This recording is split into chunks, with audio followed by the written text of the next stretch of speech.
Close up now. Howdy, howdy, everybody. Welcome to the playground. It's our Monday night Vampire the Masquerade session, Philly by night. I'm joined tonight by Nox, our storyteller, Scott, who plays Idaho, Zack plays Vic, and I'm Alice.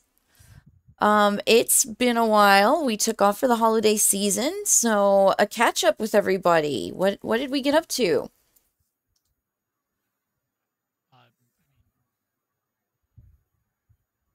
Doing background for this, a new game system, getting ready for a new game that we're going to start on Thursdays.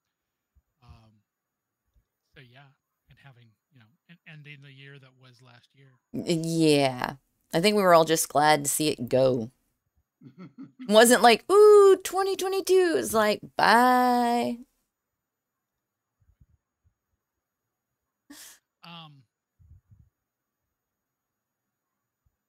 My brain is a sieve right now. First night back. We'll get it together. Back in the set. All right. So do we need to do a recap before we get started? I think we should, and just kind of warm everybody up that didn't get to catch the last few sessions or might be new.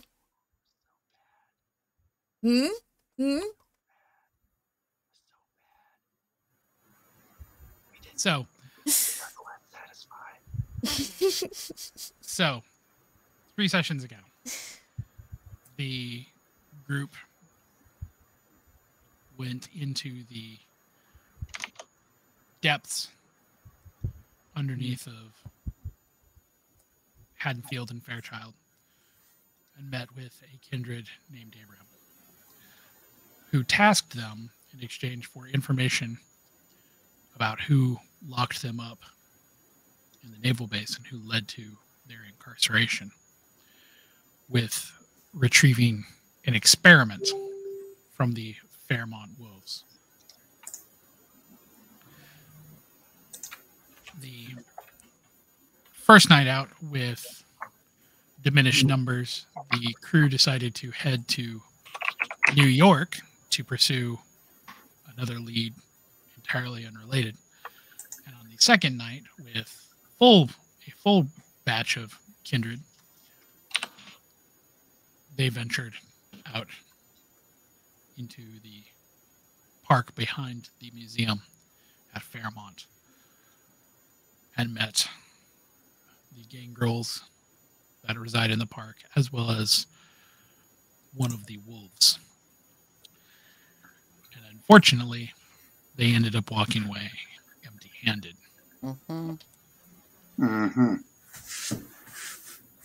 Tonight is the third night of 3.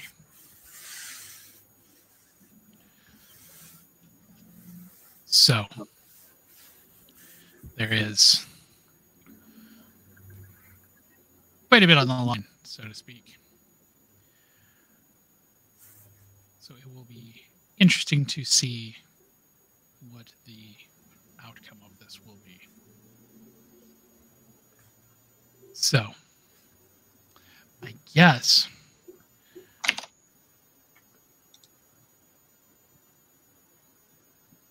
Pix, do you have anything else that you want to say or do before we launch into it? Not much.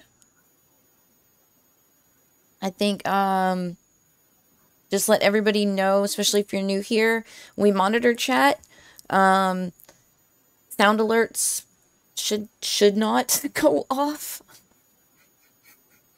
I'm hoping that's the case. I hope I set everything up properly.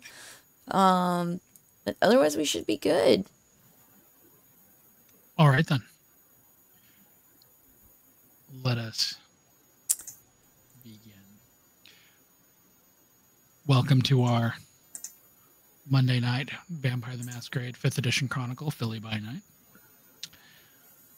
We are now on session 42. which is, I mean, really with all of the in-between sessions, we're well over 50 now, which is kind of cool. But... So,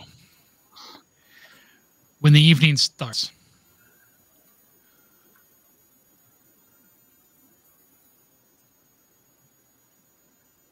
everyone wakes up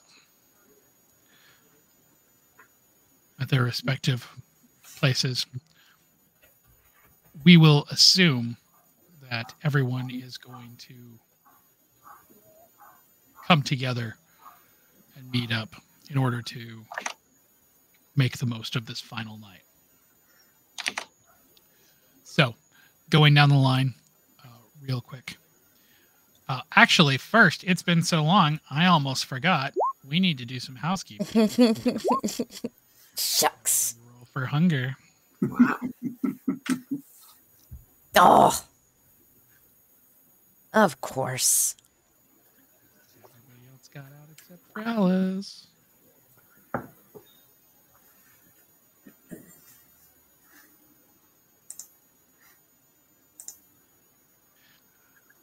Now, Alice, just because the end result of your last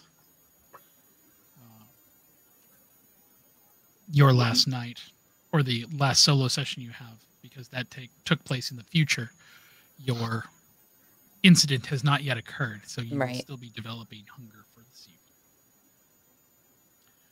So,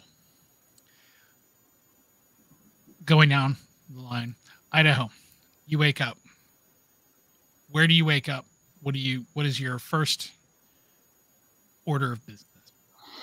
Well, I mean, I guess I'm in the car somewhere, and I do like my typical and make sure nobody's left any invitations in the door while I was sleeping, and check on my dog. What was his name? Princess? I can't remember what I named him. Uh-oh. Oh. He got upset because his name is Princess. He didn't want me stealing that. And can you hear us now? Everything cool? Uh-oh, technical difficulties.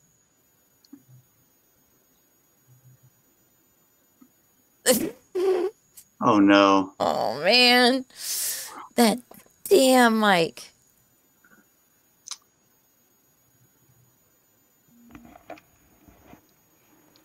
This piece of shit. Oh, man. Like, I literally heard you start talking, like you took a breath, and then like everything went dead quiet. Oh, no. That's terrible. Sorry. He was hoping to be solicited to. Is that what I heard? Yeah.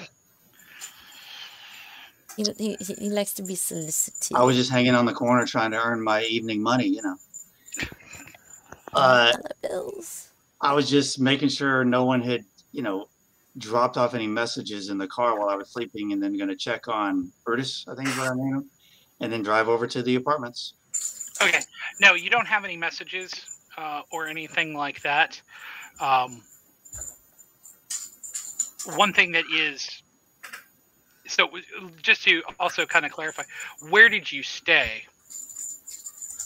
Not at the apartments? I don't know. Okay. So not at the... So just somewhere randomly. Yeah. Okay. All right. No, you don't have... Nothing's really... Brutus is fine. The only thing that really is becoming apparent to you is that the longer that you have Brutus around you, the more that you interact with him, the more that that you start to train him and kind of have routines with him, the more that he almost seems to...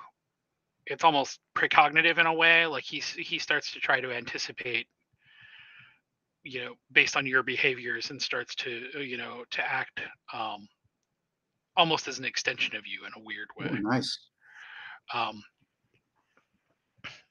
it's not to the point of what one would consider to be like, supernatural, where he's reading your thoughts without you telling him. But he's definitely taken to learning your cues, as it were. Nice. So, Vic, you wake up. What is the first order of business for you? I guess just gonna go meet with everybody. So you're just gonna head straight to the. Yeah, I don't really think I have a whole lot to do or take care of. Okay. Al, what is your first order of business? Probably to check on Ruby, make sure she has everything she needs. If she hasn't fed, if I need to take her out for that. So when you wake up, Ruby is, she is still asleep. Lane is already gone to take care of the club.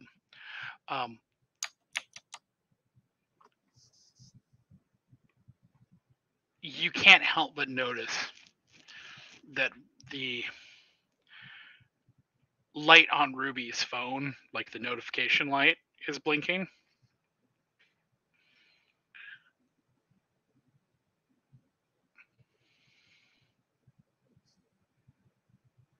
Am I supposed to be nosy about this? It's up to you. Her code is 666. Right. 1, 2, 3, 4. Damn it. Fucking humans.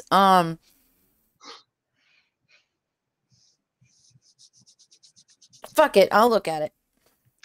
So when you pick up the phone and you look, it is a metric shit ton of messages.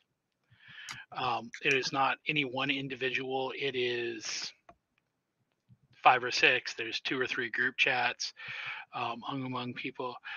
The vast majority of it is pretty what you would expect from from people who are chatting that often. A lot of memes, a lot of jokes, a lot of things like that.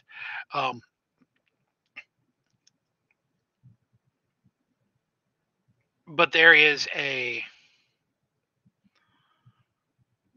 one particular chat log in there that is a group chat. Slade's in it. Teddy appears to be in it.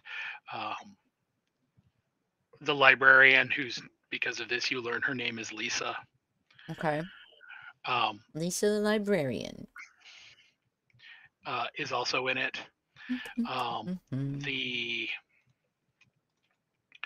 It is asking about whether or not she has given any thought to attending a conference that is going to be held here in Philadelphia by something called the Cinder Institute. Okay. Other than that, does anything look out of place? Anything catches my eye? Nothing out of the ordinary. Okay. The only thing that does the only other thing that might catch your eye would be a discussion that she had in a small group chat with Slade and Lisa about being disappointed with the way that things turned out last night.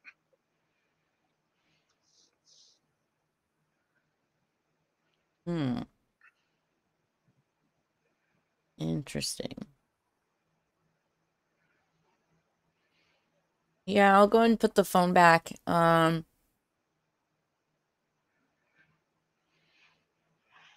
I'll leave her a note that I'm going to head over to the club. Okay, so you're heading to the... I mean, I assume that's where everybody's... Is everybody congregating at the club or just downstairs in the lobby? I was headed to the apartments. I was going to say, usually it seemed like lately everybody's been congregating in a conference room in the apartments. Okay. Then, yeah, that's where I'll head. Okay. As you walk out, Alice, on the other side of the apartments, you see, as you're headed down, you see Marla, who is standing outside, kind of leaning over not the balcony, but kind of the banister, looking down into the center of the apartments. She's smoking. She seems maybe a little tired, maybe a little sleepy, maybe a little hungover. But that's about the extent of it. So the three of you meet up. What are you going to do?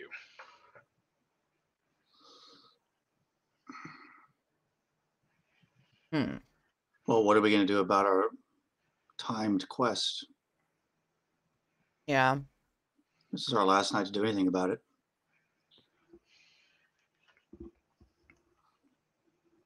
I don't feel too confident about the situation at all based on what we encountered last time.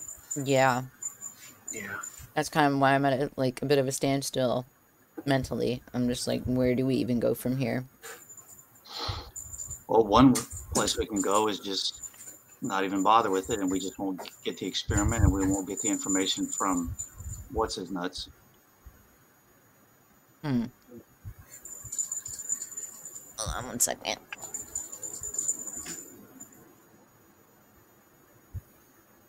Pick that up. Okay. I mean, I was very tempted to just come right out and tell those people why we were there, but it seemed like that wasn't the route we were taking, so I didn't say anything. You don't think the three of us can pull together?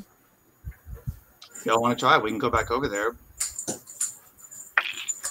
But I mean, if we're going to go back after what we did, we need to do it, take a different angle, or why would we go? Yeah. So I think one option is to go back and see if we can get their attention and just straight up tell them what we want and see if there's any way we can get it. That's one option. The other option, I'm afraid, and I don't feel really good about this, but the other option would be to try to sneak back in. But if we sneak back in and get caught there, then we're in real deep. Yeah, it's gonna. I'd rather, I think I'd rather go talk first. Talk first, and maybe then we sneak in. Maybe try to offer boon or something. I don't know. I don't want to sneak in at all. I mean, no sneaking. Here, but those guys seem pretty powerful, and they're talking about the truce and all this other stuff. So the way I look at it is it worth getting this experiment and trade it for information at the possible risk of violating the truce? To me, the truce is more important, I would imagine, right? I agree with that. So if we can't acquire this experiment thing in a diplomatic way, then maybe we just don't get it. I kind of agree. Kind of seems like more trouble than it's worth. Yeah. So do we want to try that? Sounds good. We still don't know any gang girls to take with us, huh? We're not on a good enough. No. Nobody comes to mind. Based on their experience trying to get into the club, they seem like we're kind of operating from a bad position anyway. But at least we got our shoes back. Love my Doc Martens, damn it. I thought I'd left mine there. That's our excuse. Just in case. That's our excuse to go back. No, I left them there. I was like, in case you ever want to come to the club again, here's some footwear. Yeah. Dear Lord. I said they might even fit you because my feet are big. I did notice though that the one guy that I don't think we got any names of the guy that I think had like the long white hair or something, the one that seemed like he was in charge. Mm-hmm. He didn't seem to like that other guy, his antics with the shoes. I thought that was interesting. Some inner turmoil. Or maybe he just wanted the guy to grow up. I don't know.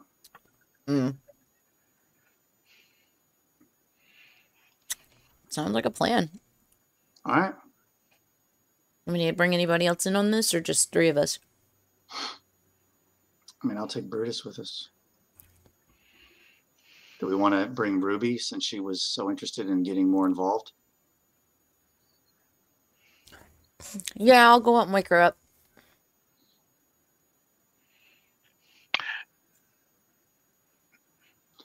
Out of game now. Was Ruby still asleep or was she gone? I thought She was asleep. That's why I got her phone. I thought she was had gone out and done something. I thought someone else was up there asleep. Sorry. Okay. Yep. So, you know, all my hookers. Yeah. I mean, when do I get to be one? Come on. Oh. She says that, but it's really all her personalities. Oh, I see. You saying all my personalities are hookers? What's going on? No, just some of them. Oh, okay. 80%. That's 2 spots on the bingo card. Woo, woo. Let's start the year off right. Yeah.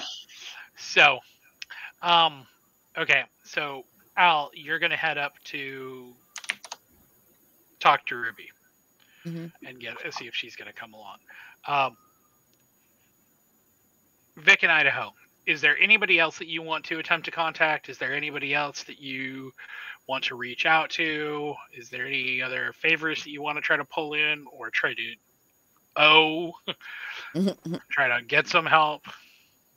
I mean, I don't know. My usual go-to is Sunny, but this isn't really an information gathering thing.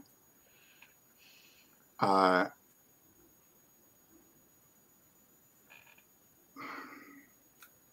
trying to think, but it seems like a lot of our contacts, I don't know.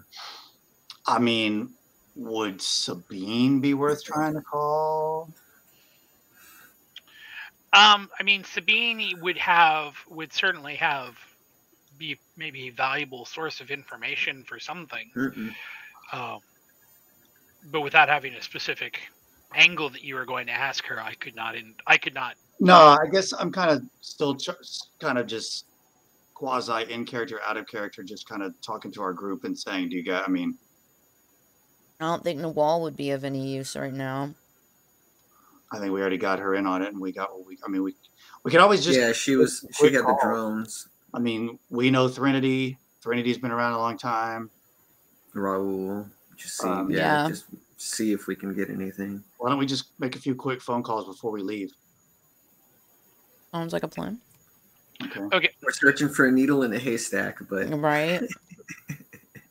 Okay, so we will work this back to front, as it were. Best way to wait. Yep. Mm-hmm.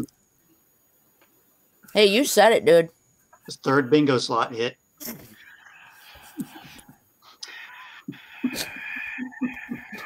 It's gonna be that year. I know it. So, when you head back up to your apartment, how do you approach this? Are you like gently waking her up? Are you like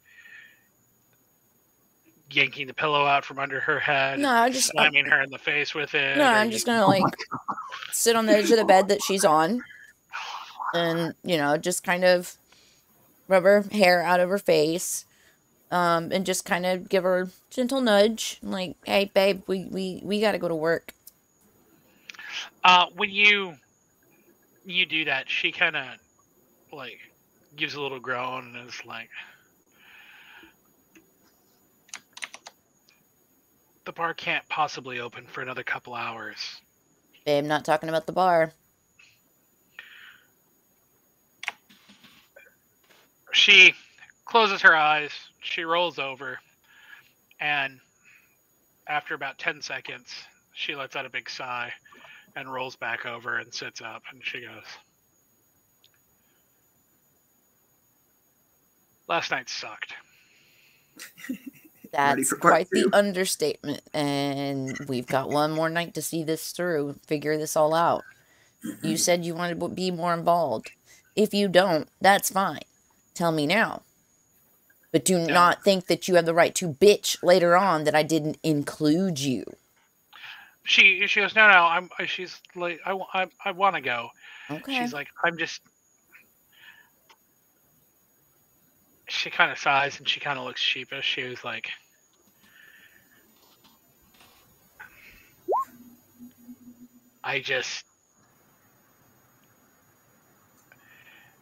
she goes, I felt like,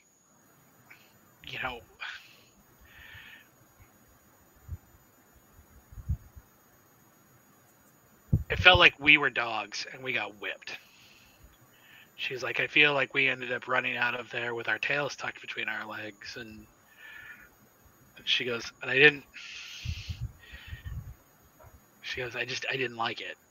She's like, I don't like how that felt. Babe, there's going to be a lot of things as you come into this new life that you are not going to like. There are going to be higher ups that are going to make you feel like shit just for existing. It's not an easy life. And especially when we're caught in the crosshairs like this and put in a position to do shit we don't want to do. She's like, yeah, they treated me weird too. In what way? What do you mean? They kept like sniffing at me and like asking about me and telling me that they thought I was weird. And you think they think it that do you think that they figured out that what you are? I don't know. Because that certainly would not be helpful in the grand scheme of things when there are so many out right now like you that are being hunted down. She goes, so I was talking with Lane a little bit. She goes, do you think that the wolves are nocturnal too? Would I know that? I'm sure I would know that. I'm just blanking at the moment. That would be a occult and intelligence roll for you. Okay. So rouse the blood. Rouse, I may have to. 4 and 2. Oh, you didn't. Did you tell them about how you burned all of your willpower in your solo? Yeah, I did. Oh shit! Every one of them. Oh my god! That's hardcore. Yeah, we had to have the discussion about what happens if she needs more willpower. Mm-hmm. You said 5 and 2? 4 and 2. 4 and 2, sorry. By the way, to have that discussion really quickly. Yes. If you hit the end of your willpower and you need to use more willpower, you can what is called burn a willpower, which is take aggravated willpower damage, which will permanently reduce your willpower by 1 until you accomplish something to bring it back. Yikes. So burning through all of your willpower and then re-rolling, you like if you technically want to look at it, you have double what you see, but after you go through half of it, the next half hurts to try to bring back. Right. It does not come back normally. Mm-mm. So with 3 successes, you know that well, Kindred are obviously, Gangrel will obviously be nocturnal. The wolves are not nearly so constrained. They are strongest when the full moon is out, but they are not constrained by day and night cycles. They can be as active as any human during all times. That makes them double trouble. Because if they figure out what she is and turn her over, because there's still a bounty, right? Yes, but that's on all Thin Bloods, not just on her, of course. Right. But again, if they are out for these bounties as well or are aligned with the right or wrong people as you see it, then the fact that they can walk around during the daytime Typically, means she's really typically, not safe. I will also give this to you for your 3 successes. You would also know that would be highly unlikely, as the Okay. wolves are considered to be natural enemies or predators, if you want to be really honest, of kindred. So it would be highly unlikely that they would be out there seeking the bounties. Now, might they snap her up for themselves? That's possible, but they wouldn't probably turn her over to like the Ivory Okay. Tower. Okay. Then that's good to know, so I can rule that out.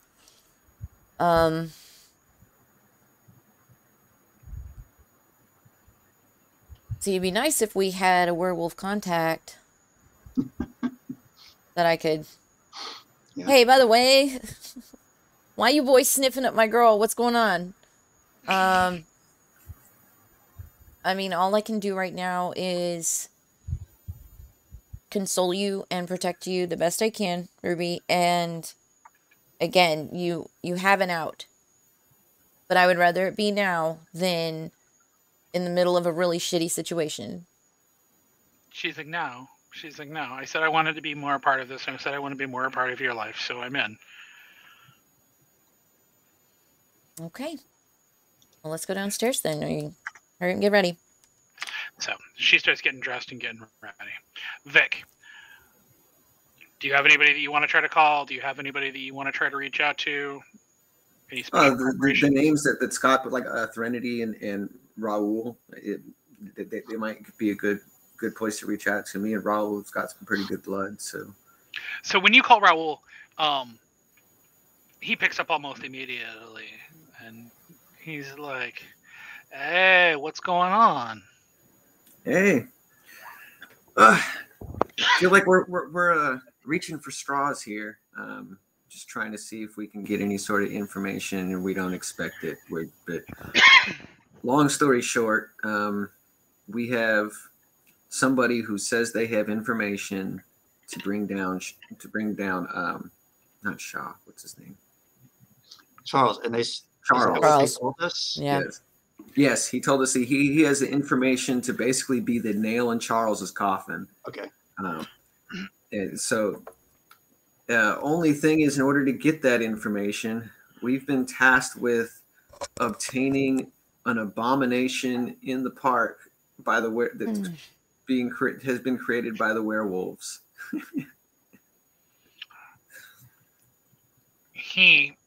There's a really long pause. Not unexpectedly. I'm just chuckling too while he's like. Raul, when he finally speaks, he's very, very obviously like choosing his words very, very carefully. He says, I don't know that I have any sort of information that's going to help you. He says, but he says, I will tell you this. He says, just like the humans are sheep to us, the wolves, we're the sheep to the wolves. Yeah, we kind of got that feeling when we came face to face with him last night. He's like, I'm telling you this, he says, because I know that you have a tendency to rely on your fists and to rely on your strength. He says, and I'm not trying to diminish you. I'm not trying to diminish how strong you are or how capable you are. He's like, but I've never fought one. He's like, I have heard stories about people who have.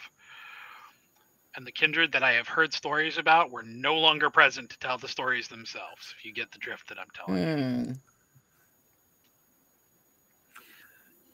Yep. No, this is going to be diplomatic approach. We're trying not to sneak in or use subterfuge or any sort of violence, but we're just trying to get it as much information as we can before we go back down there. He says, well, like then, I said, I know, like I said, I realize we're reaching in the dark right now. We weren't expecting anything, but we're just trying to put some feelers out and see if we can get anything. Well, he says, just be aware that the truce is as beneficial for us as it is for them. They make it out that they've got Fairmont and that we stay out, and that's that. And they make a big deal about how that's their lands, and fine, let them have it, because the other part about that is that they don't come out into Philly. He says we don't have to. He says I have to worry about some Cam dickbag down the street. I don't have to worry that the guy who's walking down the street is suddenly gonna grow paws, claws, and teeth and remove my spine. All right. Well, I guess that's it. Thanks, though. Don't hang up yet. Does Threnody know anything? Or is Threnody nearby, near him? Are you basically standing one next to one another? I mean, unless we're in the conference room, like comparing. Okay. Who can we call? Raoul, when he hears you ask about Threnody, he goes, "No, she's not here, but she would tell you the same things that I would." And after a moment, he kind of lowers his voice. He goes, "And frankly, she would probably tell you to just stay out of the park." Yeah, that's great advice. Yeah. Yeah, we weren't planning on going into the park. We need to have a meeting, though. We need to. Do you know if there's anything that they desire or that they want? Anything that might be like currency with them? Did you put it on speakerphone? I'm guessing you put it on speakerphone. Oh, if he didn't, then I'll just say that to Vic. Ask him this. Raoul kind of, he goes, no. He says the only thing that they seem to have any sort of interest in is keeping us out of their woods. He says, I don't know what they've got in there. I don't know if they've got something that they're hiding. He says, I don't know if that's where they have their puppies. He goes, I don't know. He says, for all I know, there's a whole bunch of bitches in heat back there, and they're hoarding them from the rest of us. He goes, I have no idea. He said, but they don't want us in there.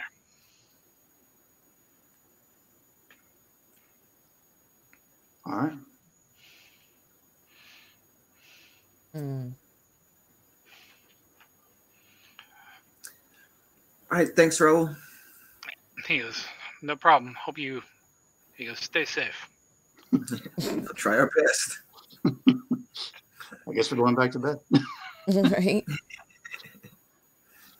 Just this day's a wash. Fuck it. So the next question: is there anybody else that you're going to call, or anybody else that you want to reach out to? I mean, I Samantha. guess. Samantha. Oh yeah. Put her on speaker. I'll say, hey, go into the forest and get this thing for me, hoping that she gets killed.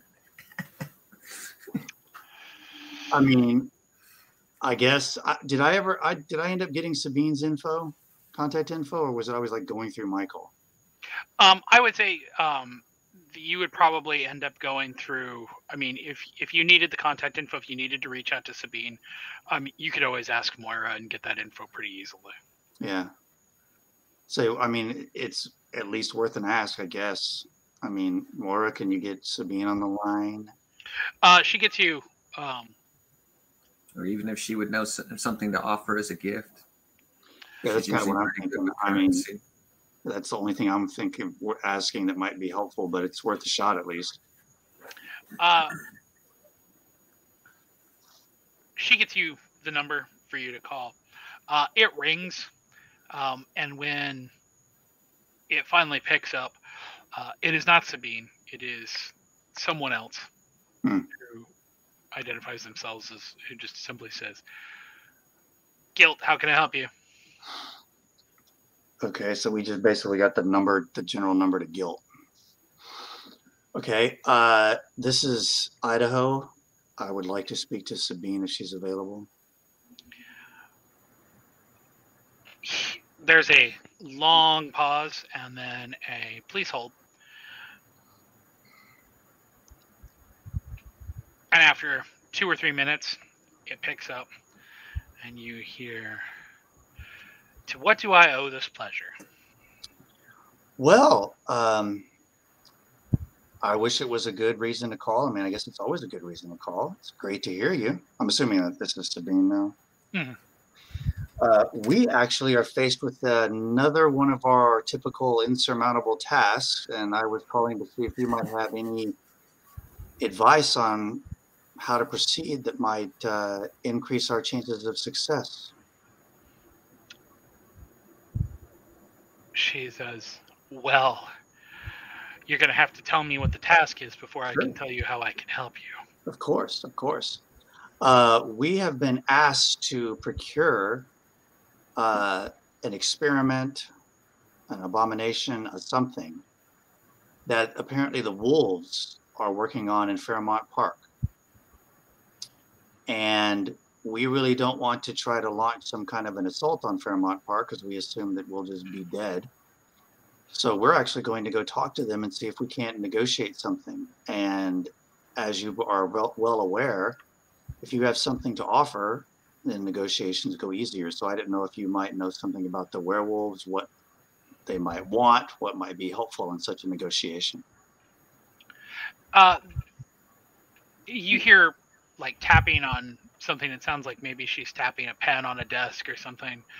And after a couple seconds, she finally responds and she goes, "I don't." She says, "However," she says, "if you need something," she goes, "and let us clarify. Do you need something from the gangrel of Fairmont, or are you looking for something from the wolves?" From the wolves. I'm gonna say, hold on a second.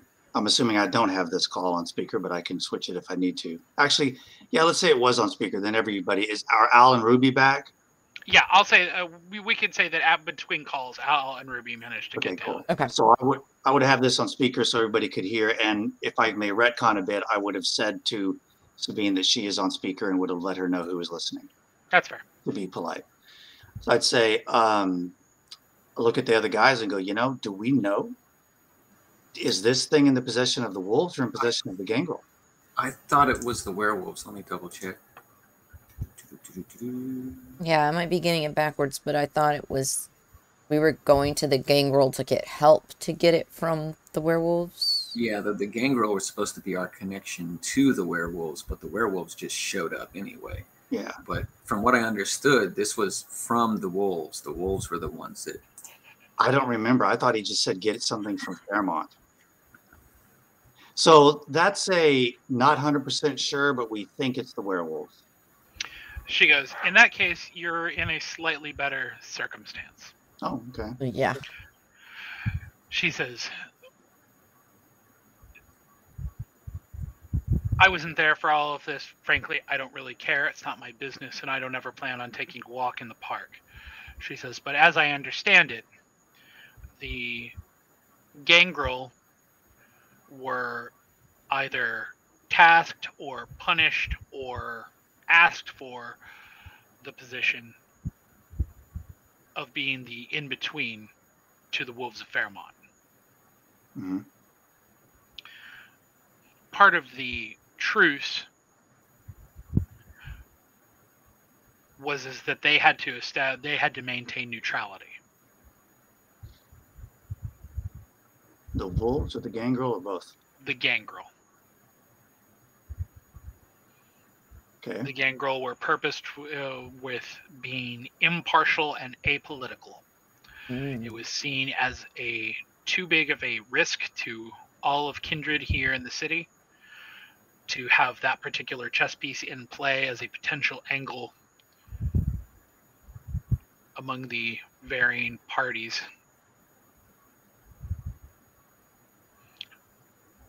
She says, and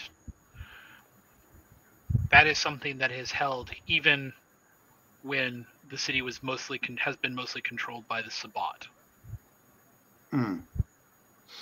Even they don't want wolves running through the streets hunting them. Right.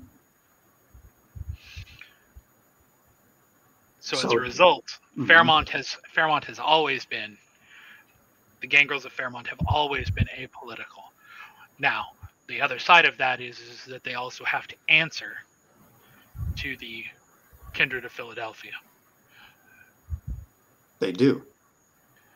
So as a result, if you have caused disturbances, if you attempt to violate the treaties, if you attempt to cause problems, there are, shall we say, avenues for them to reach out to political powers that be to attempt to squash that. So if your business is with the gangrel, she goes, then I would highly recommend that you do your best to walk a very, very tight line.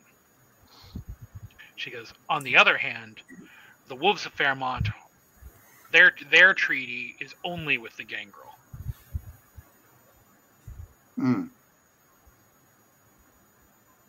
They see all of the rest of us as fodder for the worm or whatever they decide to talk about. She says, so if you need to talk to them, you don't have to worry so much about your politics or that getting back to any listening ears. Well, I'd much rather talk to them. Yeah. Hopefully we can pull that off. Okay. Well, I really do appreciate it. She goes, a word to the wise. She says, just because they may bear a human form when they talk doesn't necessarily mean that they are human and powerless. She says, and Set help you if you end up having to run from one of them as a full wolf. Yeah. Well, we're hoping that's not going to be the case. We're going over there just to be nice, to play nice, and that's it. Hopefully, we don't even have to go into the forest. Or, no, we're not even going to try to go in. We're trying to go in the forest. Yeah. So yes, thank you very much. She basically says, "Good luck, ta-ta," and hangs up. Nice. Okay. That's about it. I mean, the only other person that popped in my head, though I have no idea if this would be beneficial, is maybe Carmine. But... Do we have contact information for him? We kind of rescued him, and he just kind of like up and left and just took his crew with, and like we haven't seen him really since then. So, you actually recently saw him. Yeah, we saw him when he was reanimated. When you had to go to him to get help with Kai's body. Yeah, he reanimated Kai, remember? That's right. Did he say that he owed us for bringing him back to life, basically? At some point, he basically would have said that he did say that he owed the coterie a favor, but he also did you guys a big favor by basically upsetting the when Charles was attempting to declare praxis. Praxis, and then he went and did what he did for you with Kai's body. So there's probably a reasonable argument to be made that he probably considers the slate even. Mm. I mean, I don't know if I'd go that far, but I won't split hairs over it with him. Either way, I mean, if we have a way of getting a hold of him, he might be worth talking to, but I really don't know. I get this feeling that the more of the elder vamps we talk to in town are all going to say, don't do it. Don't go over there. Don't deal with them. This is how bad werewolves are. You better hope they don't try to eat you because there's nothing you can do about it. That's kind of what we're hearing from everyone, it seems like. Right. Okay. Thank you. I mean, I still keep weighing, like, we're hoping to gain this information that's going to bring down Charles. And frankly, since we woke up Carmine, Charles hasn't been a problem that I'm aware of. And we're going to go risk our own hides in the possible truce to get this thing. You know what I mean? In my mind, I keep weighing what's our gain. I'm with you though. Like there's lines that we can't cross. So like once we get to the park, you know, we're not going inside. You know, if words don't work, then okay. I guess we're out of luck. Yeah. Well, let's park the car as close to the forest as possible so we don't have to run away if things go wrong. The engine running. We'll get 20 feet away. You'll just yeet me into the car. Yeah. So start her up. So are you guys headed for Fairmont? I guess so. The four of us, right? Sounds like a plan. So are you bringing Brutus with you? You know, Brutus didn't act like he enjoyed it too much. Do he and I have any kind of level of communication? I mean, you could talk to him. I do have my feral whispers. Does that work? Yeah, I was going to say. I mean, yeah, you can absolutely talk to him. You have feral whispers. Okay. I'm gonna basically. I don't know. What do I have to do feral whispers? Do I have to rouse the blood 10 times? For feral whispers. 11. 42. Just in case, I'll just go ahead and do it. Okay. Damn it! No, that didn't count. Let's try again. There we go. How's Ruby's hunger, by the way? Like, should we stop on the way and because I know I had hunger again. Pick up a little Happy Meal or something. She's okay. But she's probably going to need to eat afterwards. No rouse check is required for simple communication. Damn it.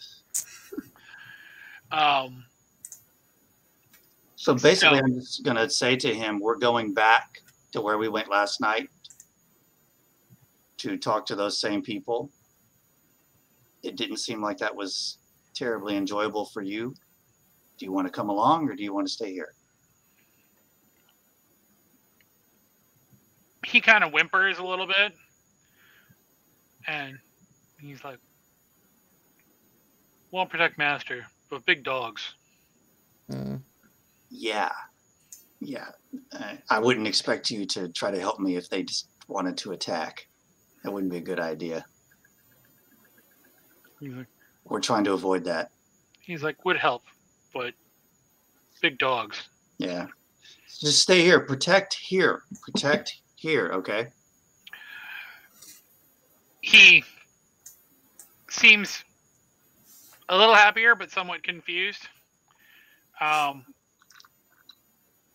And kind of he walks out into the lobby and kind of curls up in the middle of the lobby, facing towards the door. Nice. Alrighty. So I guess he's going to sit this one out. So, before you guys leave, what kind of gear, just double checking to make sure everybody has what they need, what kind of gear are you... I don't want to have to use it, but I've got Stubby. Dog whistle? Dog whistle. Nice. I think for me it's just the usual, my handgun and brass knuckles. Okay.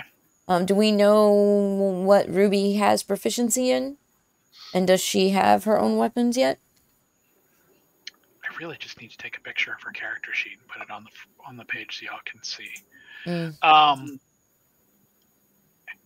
She has no combat proficiencies.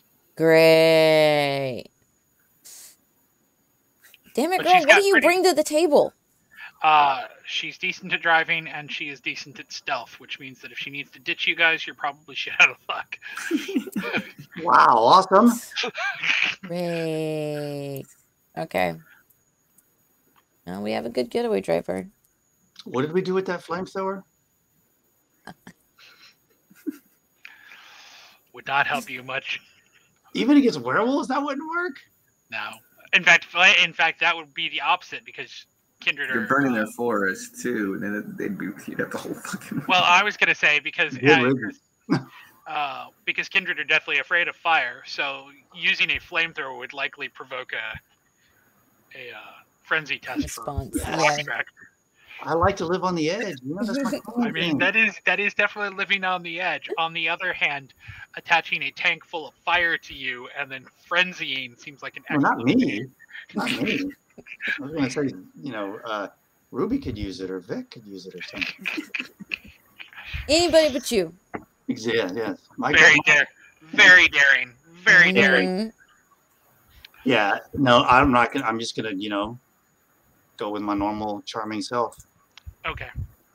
So, when you guys get in the car, the drive to Fairmont is not long. It's not very far from where you are. And when you get into the parking lot, even though the museum is very festively decorated, lights everywhere, because remember, this is still last year. The end result of that is it casts a lot of long shadows. There's a lot of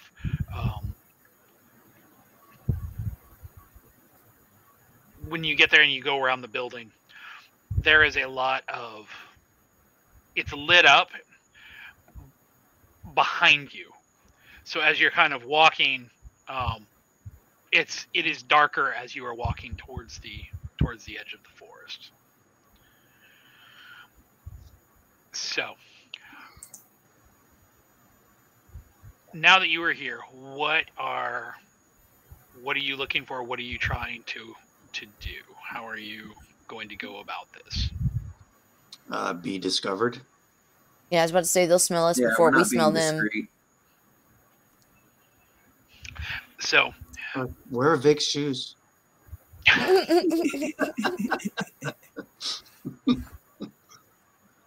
So you are out there waving a white shirt. Are you like walking around, or are you basically kind of going back to where you originally were, and then? That's what I would think to do. Just go back where we were.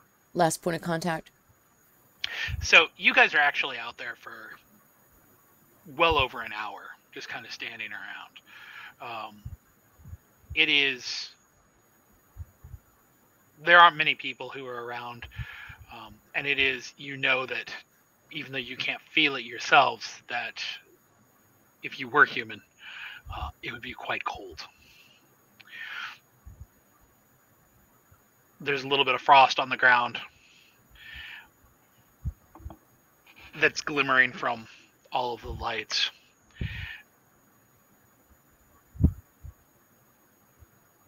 And it's just about the time when you think that maybe this is a waste, maybe this is not worth doing, maybe this is a giant no-show, when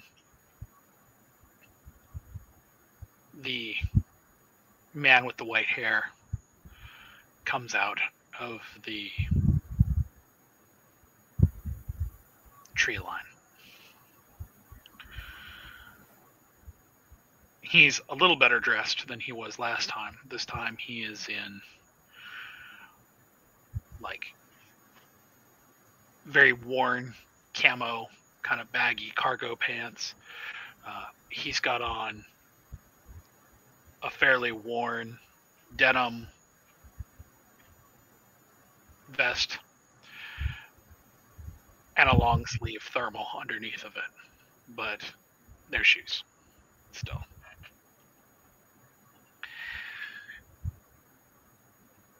When he comes out of the tree line, He stands there looking at the four of you, for a moment.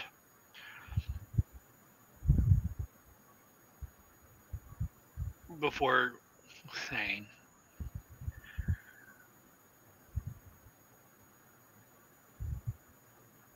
"2 nights in a row tells me that something is going on." He says, "And you seem to be missing someone. So I can't help but wonder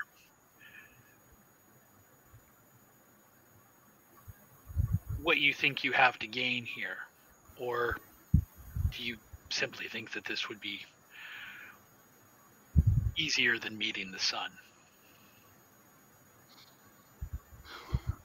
It's not a death wish. At least I hope not.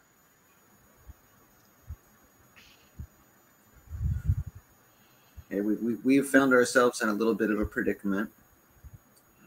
We went to someone asking for information, information that would help us take down someone who has done extreme wrongs to not only us but several anarchs. He knows who Shaw is. Charles. Yeah, we're Charles. trying to get information that supposedly could be the nail in his coffin. But in exchange for this information, the person who has the information wants a so-called abomination that is being created by the wolves in the forest. He says, he kind of stops you before you can say that, and he says, "Your friend mentioned that last night. What exactly is this great wrong that's been done to you by your own kind?" Wait, our friend mentioned that?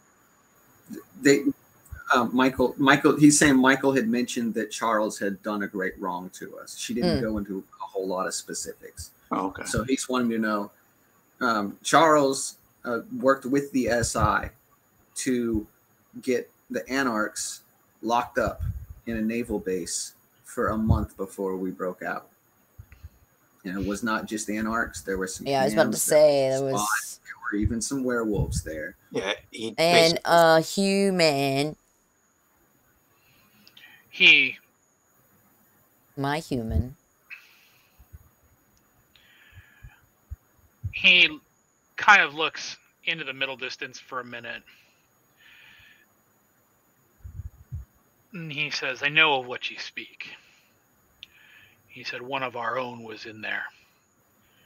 And unfortunately, the trauma of what was done to him and what he had to do to get out," he said, "we have had to be charitable, send him away." He says, "which was a great cost to us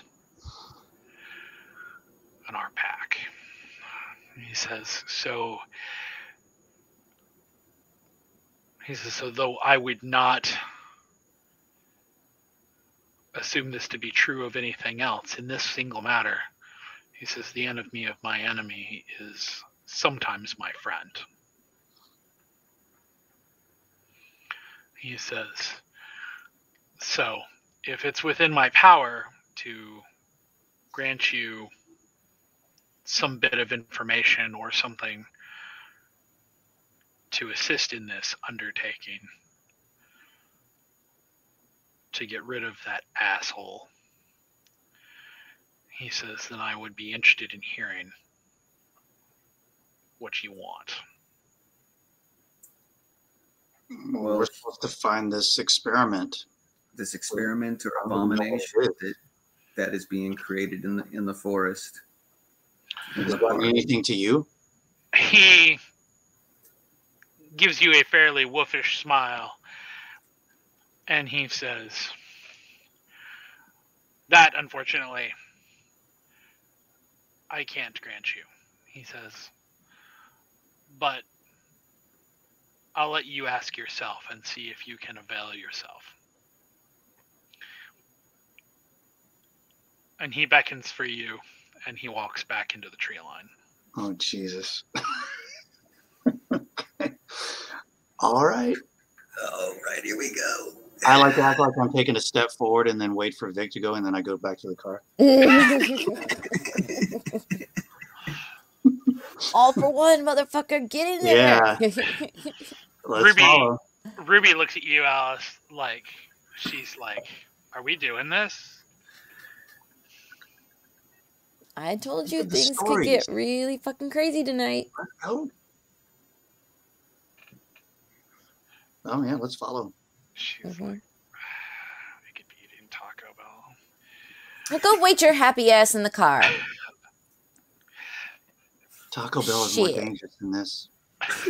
Bitching be the last thing I need right now. So,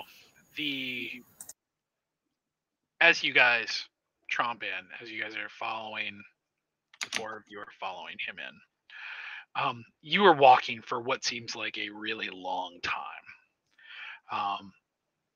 Sometimes he takes seemingly random turns. Sometimes he seems to go in circles. You're absolutely certain that from the way that he's walking, that he's angling himself slightly, making right-hand turns and right-hand turns and right-hand turns, and at this point, it would be very difficult to attempt to figure out where you are. You are, however, far enough out that upon checking, cell phone reception here is basically non-existent.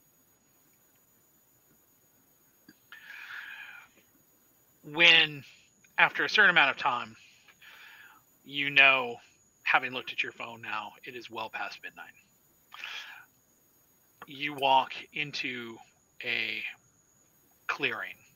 It is canopied over by trees.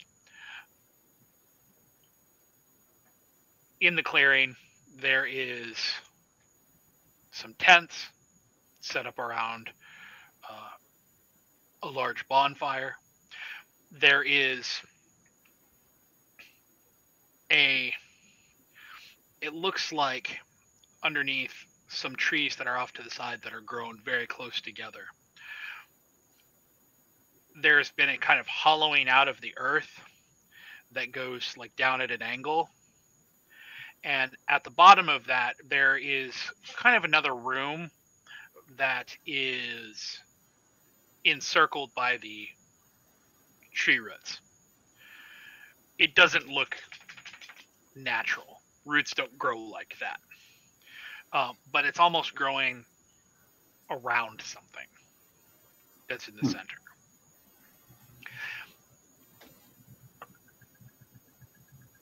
He walks past all of it, and as you follow behind him, you see the three gangrel from the other night. You see there's probably 6, maybe 7 more who are hanging out away from the main camp area. They have their own little area off to the side. He walks you straight into the middle of the camp near the fire, which is smoldering. It's not still burning bright, otherwise you might have some fear issues here. And walks you to a tent on the far side. Sitting on a blanket, there is a woman. She has very, very deep lines on her face. She's obviously very, very old. But her figure is absolutely massive. There's not a single part of her that isn't just bristling with muscle. She looks like powerlifting gone way wrong. Like she's just bulging every single place.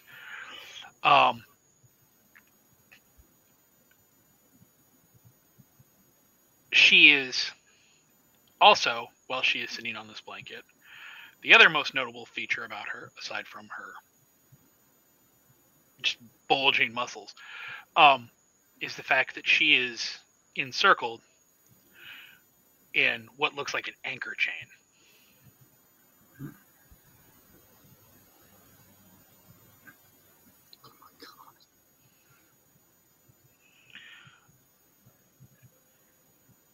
But she is sitting serenely, legs crossed, hands in her lap. She's not struggling against it. She doesn't look like this bothers her.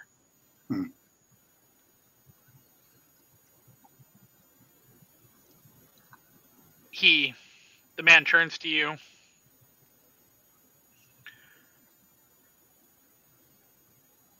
And he says,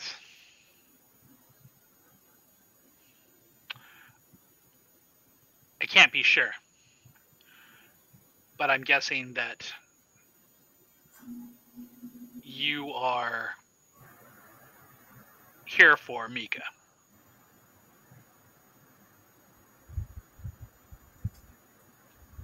Unfortunately, we were given no real details before we came in, so we're hoping, maybe. So did she react at all to this? She hasn't even opened her eyes. She is sitting there utterly serenely. So, based on what we told you, you think we're here for her? He kind of puts his hands on his hips and he goes, how much do you know about how we come to be? Nothing really. He says, But we're not. no. I don't know about. Would I with the roll because of my Idaho, cult? nothing. You could roll a cult if you wanted to. Is that the same roll as before? I think so. Yeah, it would be the same roll as before. So, you know what he's about to tell you to be true. Okay. He says, unlike kindred, we are not made. He says, we're born. He says, you can't become a werewolf. He says, that is a fiction that is perpetrated by movies and music. And he says, we find it hysterical. But the reality of the situation is it also means that there are fewer and fewer of us every year. He says, we are not immortal. He says, we do live longer lives than most humans do. He says, but we do have our limits. He says, however, every so often, one of your kind, through either acts of cruelty or malice or a hunt for power, is in a position to attempt to bestow your kiss. And he says that, when he says that phrase, as if it's the most disgusting thing that he can possibly think of. He says, on one of our kind. Mm-hmm. He says the end result is an abomination, a hybrid. Ah. Wow. He gestures to her and says,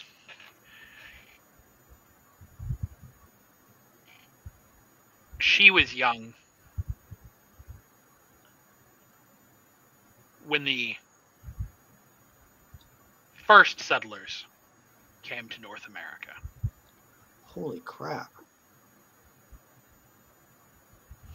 And with those first settlers came the one who did this.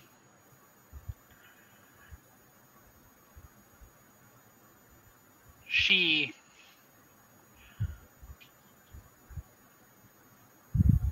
has renounced that part of her. She only drinks from bagged blood, given consensually, which your gangrels procure from hospitals here in Philadelphia. She drinks very rarely. She believes that there is a way out of this curse. That through meditation, through walking a certain path, through coming to some sort of harmony with the beast inside of her and the beast that she is, that she can transcend it.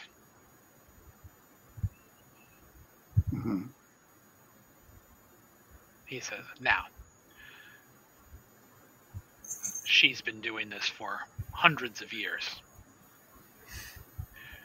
And he gestures and he says, and she's still here. So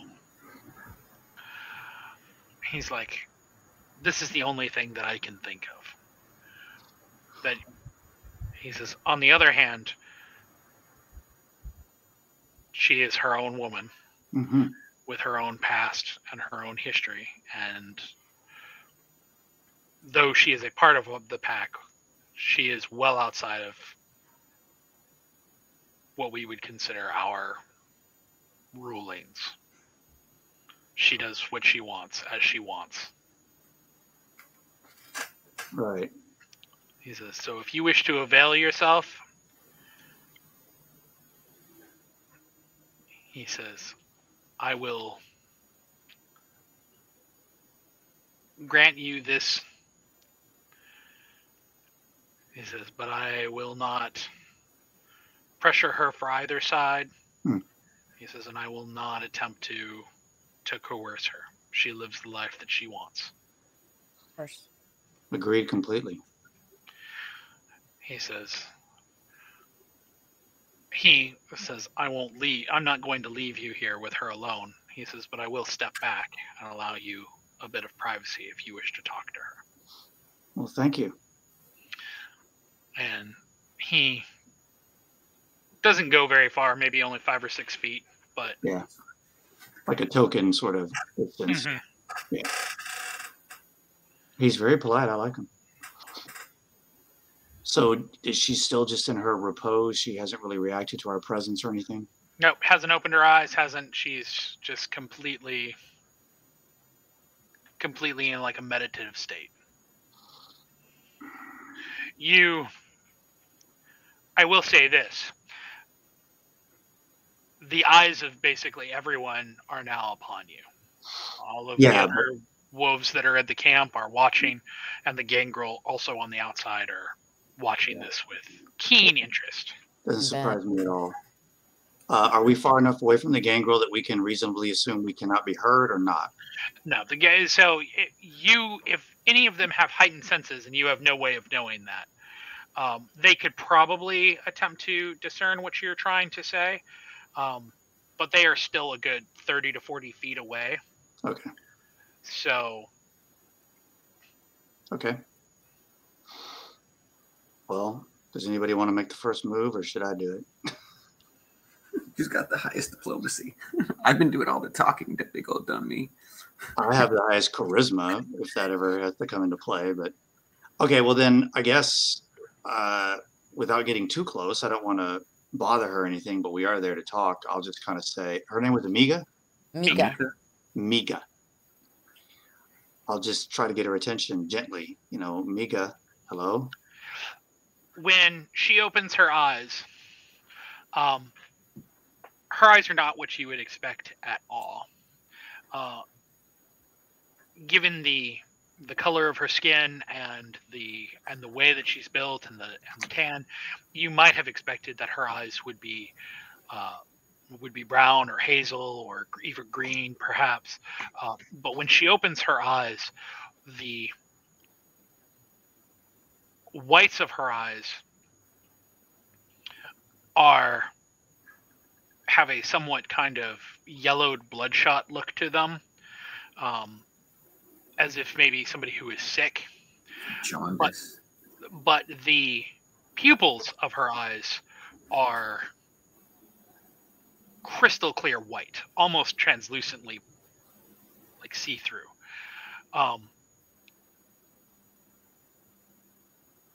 And her pupils, the actual black part of her eye, is way oversized. So the effect is either very anime-ish or somebody who is blown out of their fucking mind on some sort of hallucinogen. Right.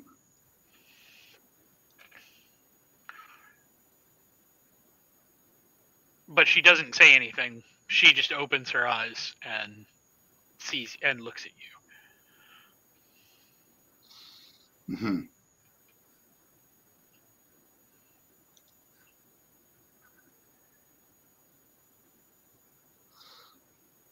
Okay. Well, sorry for disturbing you. We actually are here because someone sent us to find you, though we had no idea who or what you were when we were asked to do this. What did the guy say exactly? Did he say bring the thing to him? Mm-hmm. Okay, someone wants He to... just made it sound more like an object than necessarily a person. Did. Yeah. Someone wants your presence. Someone desires your presence. When she opens her mouth to speak, it is gravelly. And she says, "Why?" Honestly, do we know the guy's name? Did he give us his name? Abraham. Mm-hmm. Abraham. I say, honestly, I don't know. This was Abraham. I don't know if you know who Abraham is. He wants to meet you, or we asked for something from him, and he said in order to give us what we want, he wanted you. But we didn't know who you were at all at the time, frankly. I thought we were coming in here to find like an object or something.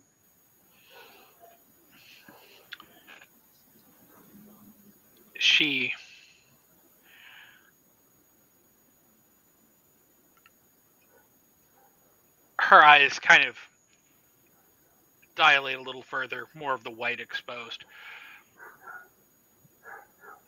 She says,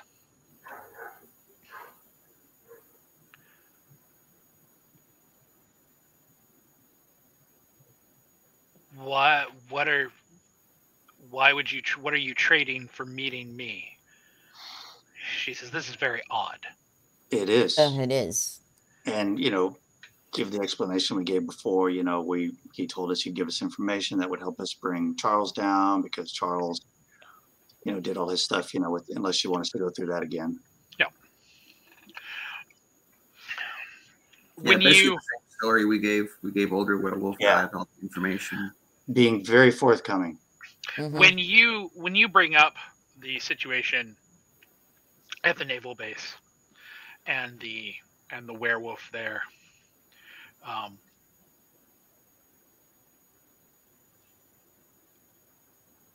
she nods and says,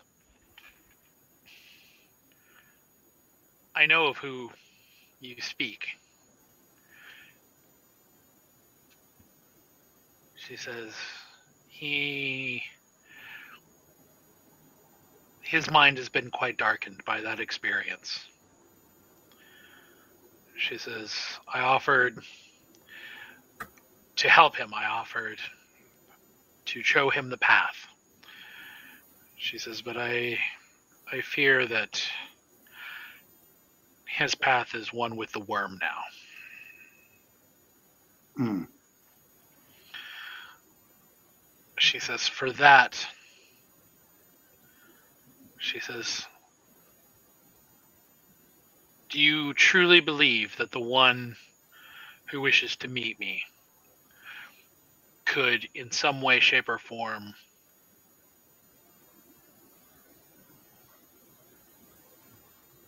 punish the ones who did that to him?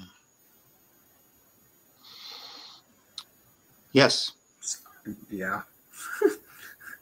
That's why we're here. We want to punish the ones who did that because they did it to a lot of people. A lot of whatever we call all it. of us. We were all all of us. imprisoned. We were all trapped there. We witnessed their experiments. We witnessed some terrible things there, and we would like Charles brought to justice for what he did. Ruby kneels down in front of the old woman, and the size differential is just immense. Yeah. And Ruby kind of tilts her face towards the old woman, showing her the still burn scar on her face. And she says, I was human before they rescued me. She goes, and just for loving one of them, she says, they lit me on fire.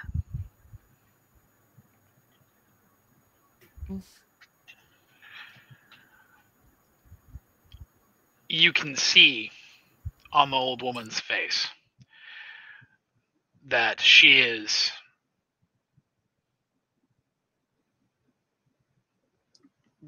torn. She is hearing your plight. She is sympathetic to it. But she also still seems unsure about the situation.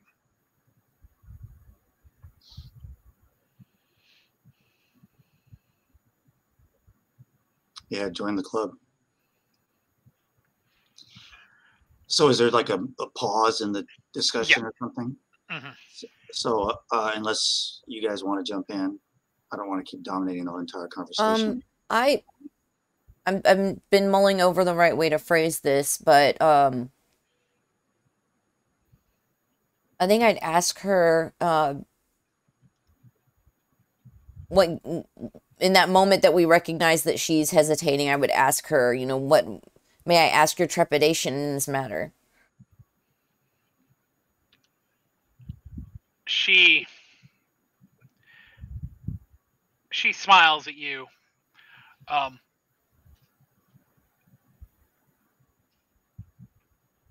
when she smiles, you notice for the first time that all of her teeth are wolf's teeth. She doesn't have a mouthful of human teeth. With the exception, of course, being that where her canines should be, she has overly large fangs.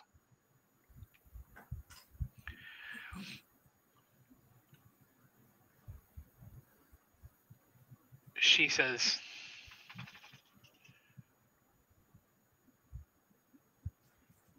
I would go with you.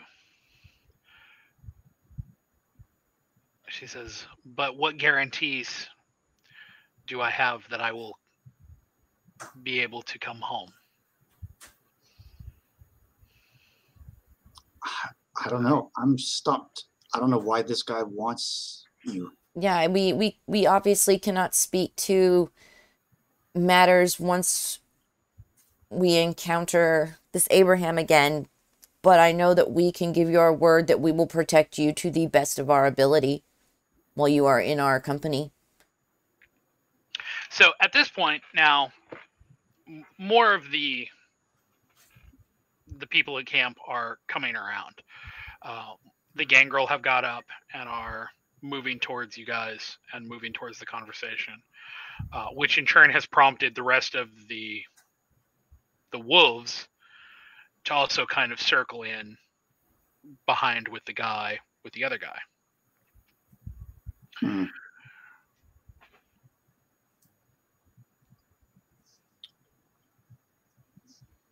Yay.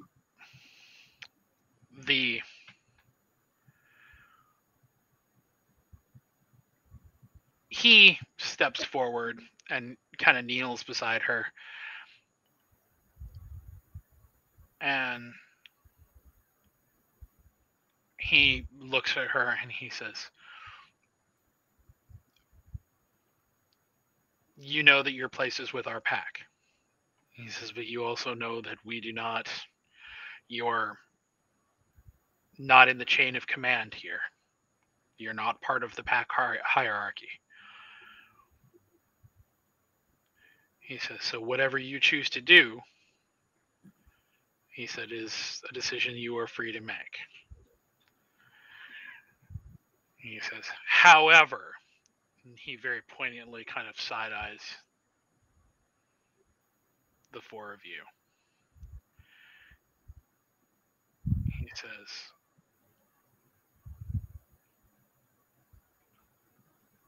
"If you don't come back, or something befalls you," he says, "this will cause immense tension and problems." We had considered that as a consequence, yes. He says, "You need to consider that this could put the pack in danger as well." Well, we're trying to, and I'm still trying. I mean, I really don't want the gangrel to listen. So as best as I can keep the volume low or whatever, I'm trying to do that. I don't care if the other werewolves come around, but I really don't want the gangrel that close. Got it.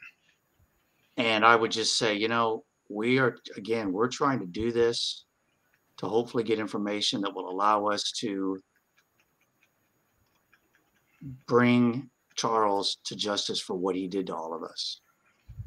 If it's not worth the risk, it's not worth the risk.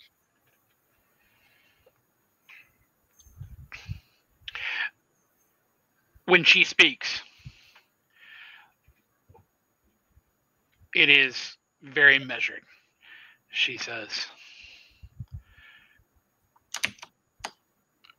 "It is not just justice for them. It is justice for the one we lost as well."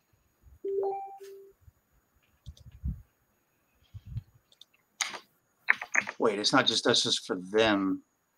Remember, they lost one too, and as their leader was explaining, like losing one. Losing one is a huge deal because I get all that. I totally understand all that. I guess I was just confused because I was kind of including us all together with what I said. Right. So for her to say that, I guess I just wasn't clear. I mean, yeah. She stands and the chains fall away. And at that moment, you realize that she's been the one who has been binding herself. Mm. She sweeps her skirt back and she says, "I will go with you on the condition that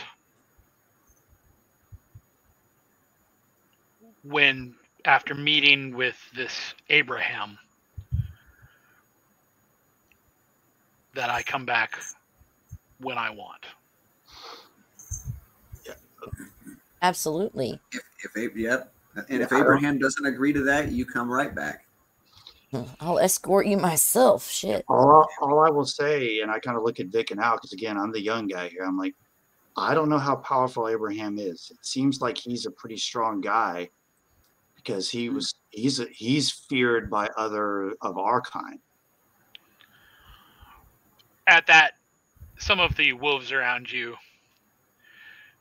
kind of give a little bit of a chuckle. And the man in white says, I'm sure that she could handle herself just fine. That's wonderful. Then we don't have to make any guarantee. I would not impede her doing whatever she wants. She says, well then, let us depart.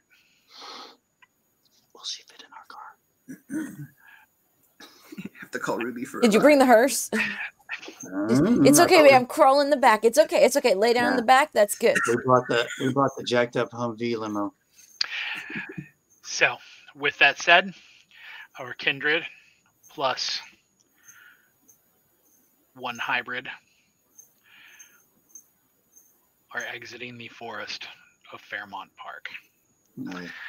And this seems like a appropriate and apt time to take a bio break. Good deal. That's 1.5 thumbs up. I keep doing that accidentally. I keep trying to like thumbs up, and I'm like, nah, it didn't. It's like when Spidey tries to shoot the web and it doesn't do anything. You're kind of like, all right, guys. Well, thanks for everybody and our lurkers that are sticking with us, listening in tonight. We're gonna take a quick bio break. Be back in about. We'll say it. I was gonna say 20 after. Sounds good. All right, guys. Be right back.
All right, everybody. Thanks for sticking with us through the break. I'm Pixie Phoenix, and welcome to the playground. We are in the middle of a session of Vampire the Masquerade, Philly by Night.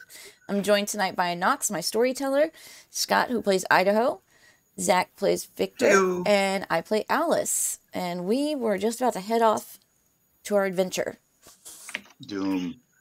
Doom, doom, doom, doom, doom, doom, doom song. Welcome back to our Vampire the Masquerade 5th Edition Chronicle, Philly by Night. When we left off, our intrepid coterie has just convinced Mika to join them. So, having exited the grounds at Fairmont and headed back to the car. So, what is your first order of business? We need to call Fairmont and Haddonfield, or the lawyers, and let them know we're coming, Mm-hmm. and to have the back door ready. So, when you call, the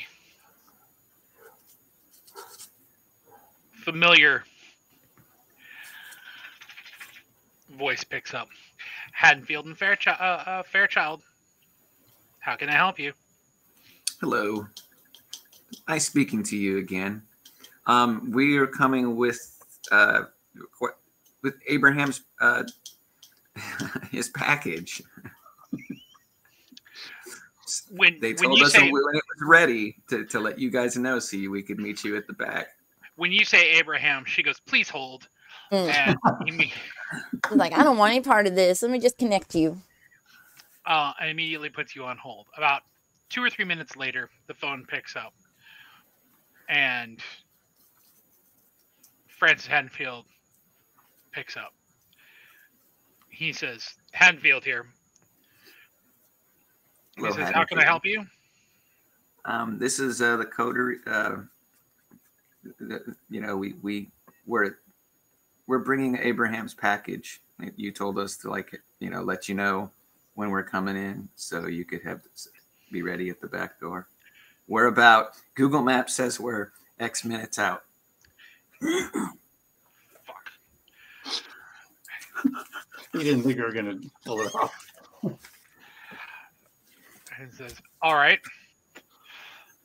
He says,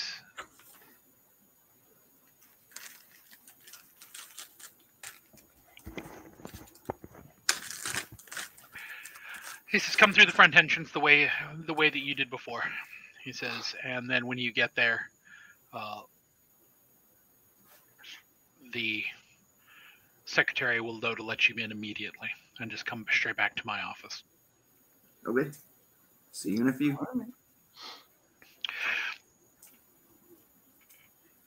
Mika is looking out the window on the drive. With a little bit of wonder on her face. And she kind of looks back and she goes,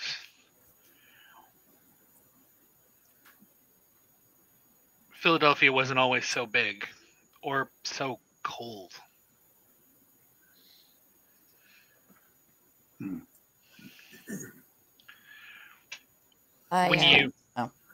Go. I was just going to question if how would I word this? Mika, how long have you resided in Philly, and how long has it been since you left the camp? She thinks back and she says, "The last time that we all left the camp to go see something," she says, "they were transporting a cracked bell into the city and hanging it." Wow. She says, it seemed very strange to me that they were hanging something broken, but Yeah, humans are odd like that. she says, but since then, she says, for my own sake, it's been an easier road to travel away from them.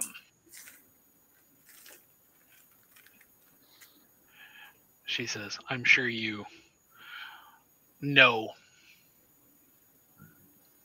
what that's like. Hmm.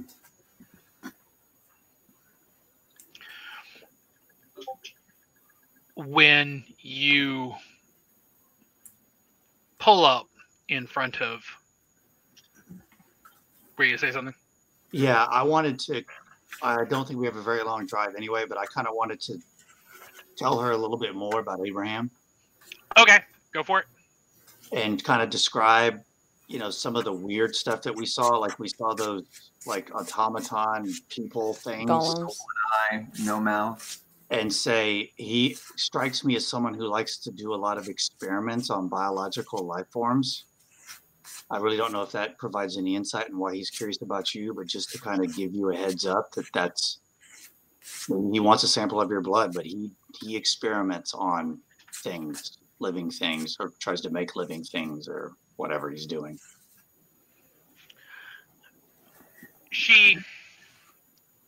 At that, she kind of bristles a little bit. And she goes, well, I would like to see him try. Yeah, I have no idea. I mean, maybe he's just going to ask, and if you're not cool with it, he'll say no biggie. I really have no idea, but I wanted to let you know. We didn't want you to walk in unprepared. She says, I do appreciate that.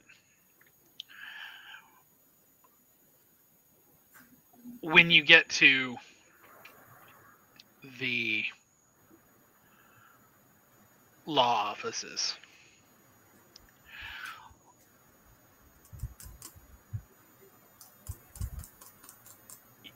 as you walk in, the secretary, when you walk in, sees you, and without a word, she just is waving you on and letting you in as quickly as possible. She is wide-eyed, like she is looking at Mika, and she is like has giant "oh shit" written all over her face. When you get to Haddonfield's office, he's sitting on his desk, and he barely looks at Mika, and then he looks at the four of you, and he says, are you sure this is worth it? No, But I guess we'll find out. but yeah, we found the this same far. question last time we were here. We had the same answer. He's kind of like, fuck. He goes back to the door, and he opens it for you, leading back again into that metal room.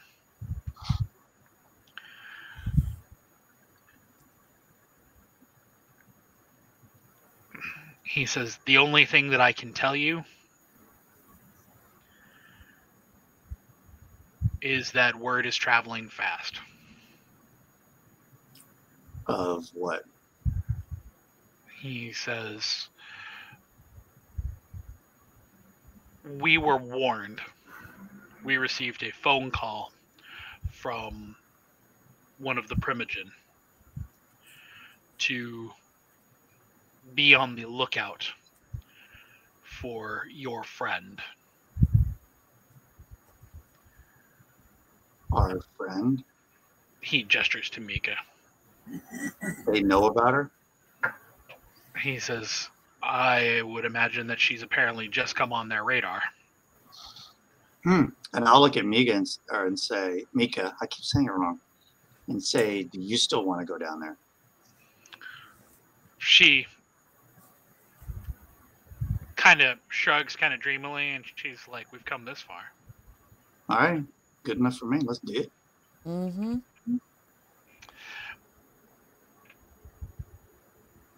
Haddonfield. Mika goes down first, followed by Ruby.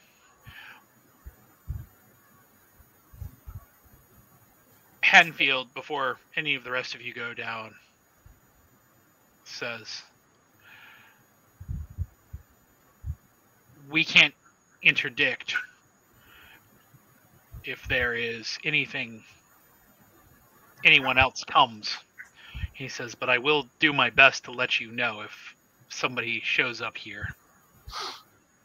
Thank you. Appreciated. Looks like we're on a time crunch. As you head back down the stairs to that bisected house, the house is now slightly more festive. There are Christmas lights ringing the outside, ringing the false wall that goes along the outside and the gate. All of the Christmas lights are blue, like a very, very light shimmery blue, which kind of gives everything a very cerulean cast, shall we say. Makes everything look very cold. As you approach the gates, the man and the woman are standing there again, wearing their uniforms. However, this time they have on some sort of headwear. It looks like something crossed between like a mourning veil and like a wimple. It covers their entire face and heads. Mm. And as you enter into the front yard, they're all like that. As you were guided again into that front room, Abraham enters wearing almost like what would look like priestly vestments, like something out of the Catholic Church and Midnight Mass, very ornate, but they are all black and charcoal. And when he sees you with Mika, he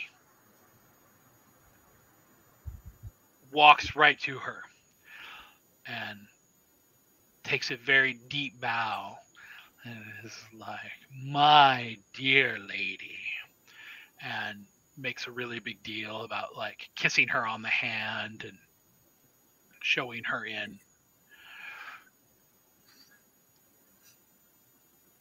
And then he turns to the four of you, and says, I am surprised beyond expectation. Us too.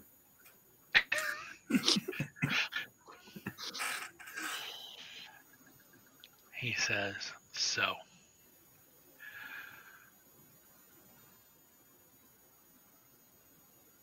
Let me get what you asked, what you were sent here for. Thank you. He disappears into another room, leaving you in the living room with Mika.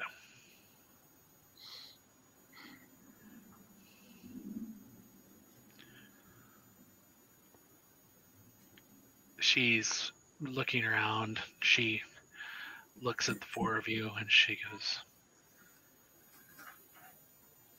this is very strange. Yes. She says, "Why does he live like this?"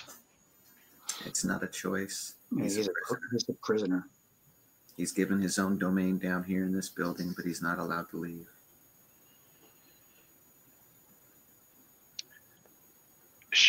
Her face becomes one of consternation, and she goes, "What does one have to do among your kind to be so outcast and vilified?" That's why the people upstairs are not happy to be his prison keepers either. I don't know what someone has to do to get this. Yeah. When he comes back, he has a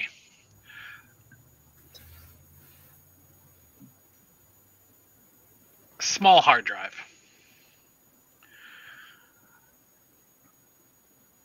He presents it to you, Idaho. And as he's holding it out to you, he says,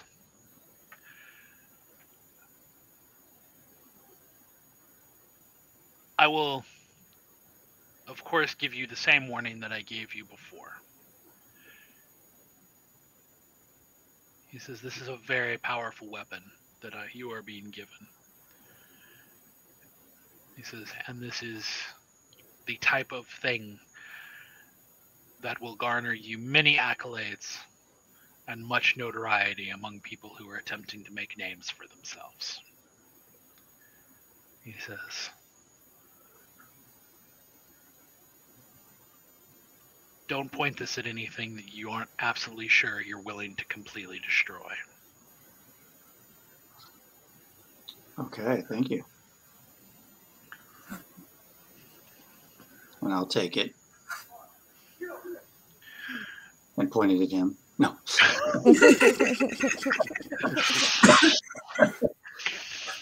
No, I'm actually gonna just take it, and as soon as like the attention's not on me, I'm gonna like sneak over and hand it all sneaky like to Al. So, what are you going to do now? Guess we're waiting.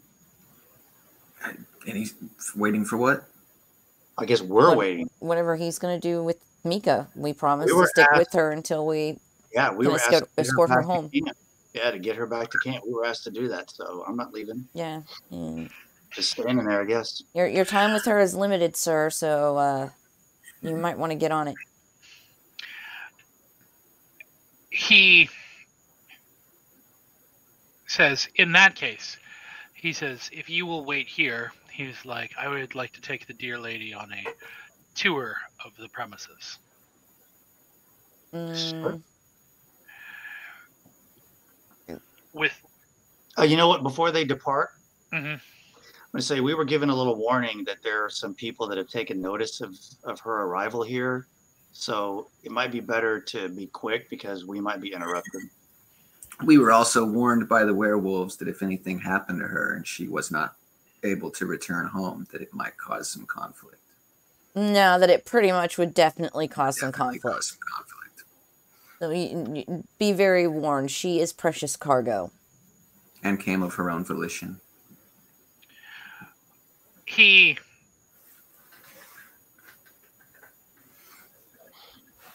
gets a funny look on his face, and then he smiles, and he goes, "All of that sounds just perfect."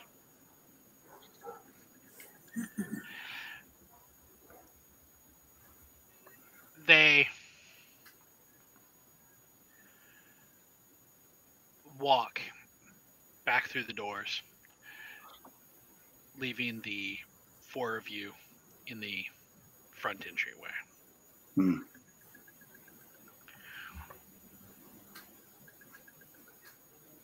Ruby looks at you, Al, and says, "This is her first time here, huh? She wasn't here the first time."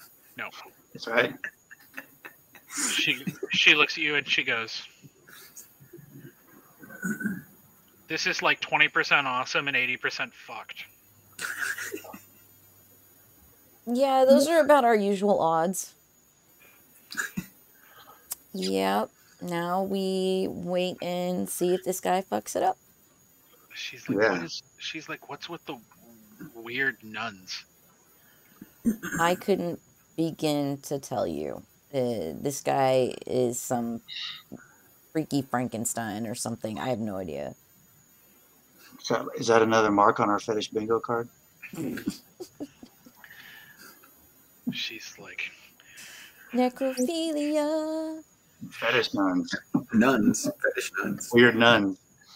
she's like, when we got down here, I was hoping to see like riffraff or something, but all it's been has been fucking shitty Clive Barker knockoffs. A lot of times, using diplomacy and charisma can save you a lot of scars. Let's see if we get Sometimes. When diplomacy doesn't work out, that's why I come along. I mean, I don't know what you guys are thinking about this whole thing, but I get this impression that either Abraham just wants to chit chat with her and everything's going to be cool, or he's using this as some weird bomb to try to escape from his prison. Like some serious shit's about to go down. I'm more or less afraid that he's gonna pull some weird experimentation bullshit on her and he's gonna rip his head off. I mean, I know she doesn't need us. I was of the mind for one of us to escort her. But then I was like, she could easily rip his fucking head off. So. I'm not worried about her killing him at all. I'm just worried about some really weird shit going down, and that's not getting out of here. Aren't we due for a bomb to go off anytime? Sometime now? It's been a while. So way too soon since the last one. After about 30, maybe 45 minutes, they come back into the foyer area. He is smiling and laughing and has the attitude and air as if he was hosting some grand soiree and telling jokes and being some amazing host. She looks concerned. She appears unharmed.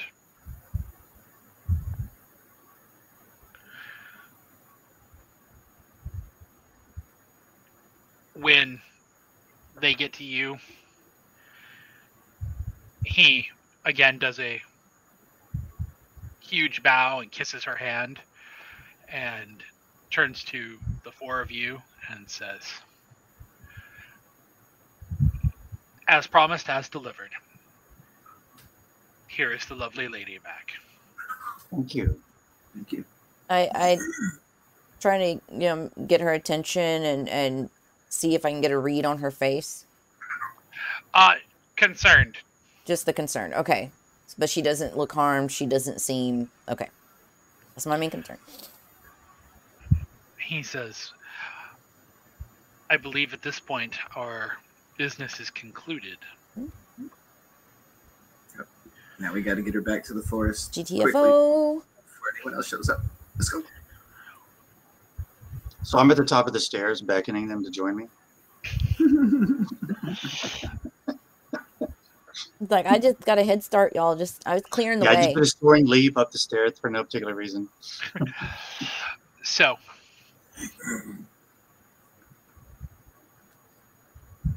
when you get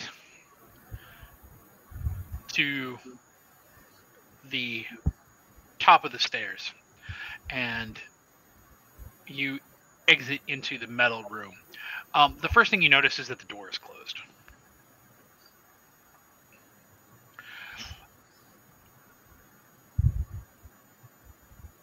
The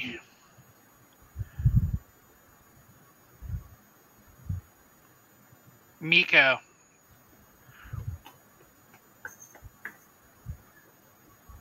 sniffs at the air and in a low tone says,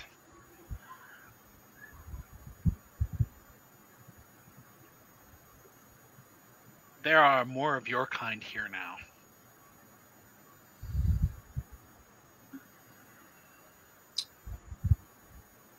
Yeah, I mean, at the very least, they probably want to know what's going on.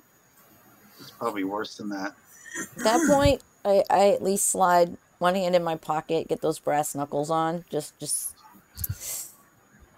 paranoia. Well, I load some slugs into the shotgun. I try to open the door. The door opens, and Haddonfield is sitting at his desk, his hands folded on the top of the desk. And as you walk into the room,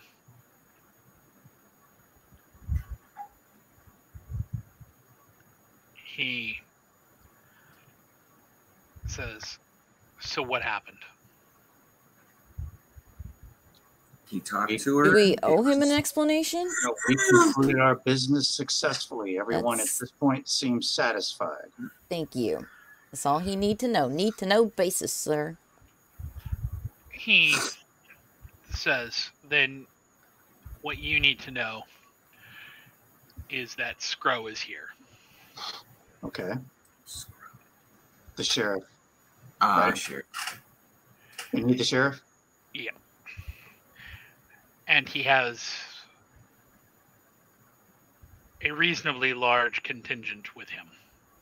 Okay. And are they here for some reason that concerns us? He looks at Mika and he says, "I believe they are here for her." Okay. He says, Do you have a way out of here that we don't have to encounter them? He says, "The only way that I can think of would be to go back down and through the other stairs up through Fairchild's office." He says, "But I have to be honest with you. I'm not entirely unconvinced that it wasn't my partner who didn't make the phone calls." Would you like this? No, never mind. I was going to say something snarky like, do you want to, have this be a sole ownership business? But never mind. Hey, no, I agree. That way, if we do go up the back stairs and we take him out, oh well. Right. Well, I mean, I can't imagine that the guys are out there waiting just to have tea with us. So maybe we should try the other stairs. Agreed. I mean, are they here to? Do they want to harm her? Do they have ill will toward her? He says, "I can't imagine that they are going to let her go back. They wouldn't send the sheriff if it wasn't." The sheriff was here last time we were here. He says, But not with her. "I can't speak to his intentions." He says, "However, I'm willing to imagine that since they are here to collect her, and I would imagine by extension the four of you, that you would be going to a trial at Elysium." Mm-hmm. He says, "And I am not sure if you know how those work, but they tend to be rather lopsided in most cases." Yeah, lopping heads off. We're not going to go do that. So let's go the other way. Idaho, and I beckon Idaho, like earshot. Yeah. Well, what if we let ourselves be caught? I mean, we have all this evidence now, right? Well, I don't think that's a good idea because we don't even know what we have yet. We don't even know what we have. They could take it from us and destroy it and destroy us. I think we all. Okay. I wasn't sure from previous when we made the deal if we knew just about what we were getting. So that you're right. I'm wrong. Here's just an a thought. Here's an idea. We split up. To where? We only have one other place to go.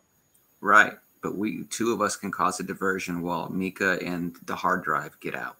Those are the two important things that need to get out. Well, or we all just hurry our asses up to the other office before they realize we're not coming out this way. Okay, we could try that. Hopefully they don't have people stationed at both. I just think we should Ruby- stay together. Ruby kind of raises her hand, and she's like, "We do have another option. Two other options that I see." Speak up, girl. She says, "We can always just go downstairs." Mm-hmm. I thought that's what we were going to do. No, but she's saying like hide out there. Okay, so what's your logic that they won't come after us down there? She's like, they can't stay down there. They can't stay up here forever. Just wait it out. Well, she says we can wait it out. She says they're going to have to leave at some point. And she says, if nothing else, she goes, once daylight comes, she goes, then I can take Mika. Mika, do you have to stay out of the sun? She goes, no. She says, it's annoying, but it is bearable. I'm kind of liking this plan, guys, and it might give us time to crack this hard drive.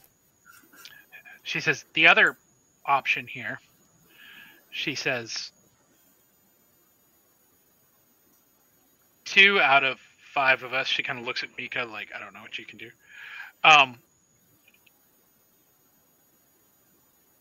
Can basically walk out of here right now. 3 out of 5 of us, but yeah.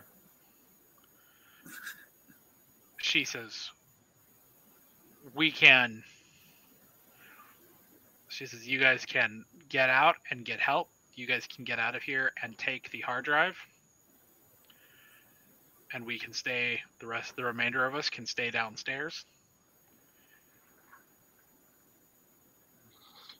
Well, I mean, obviously,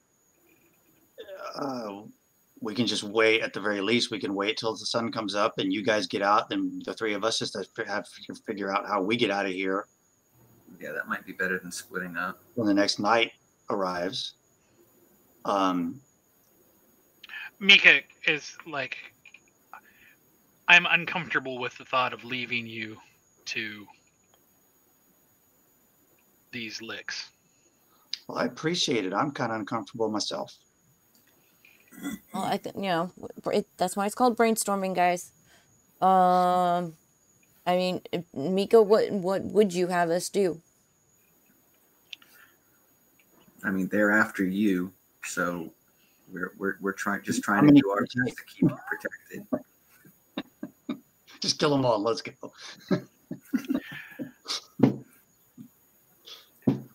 She says we could attempt to meet with the sheriff and see what he's after. Technically, she is a vampire as well.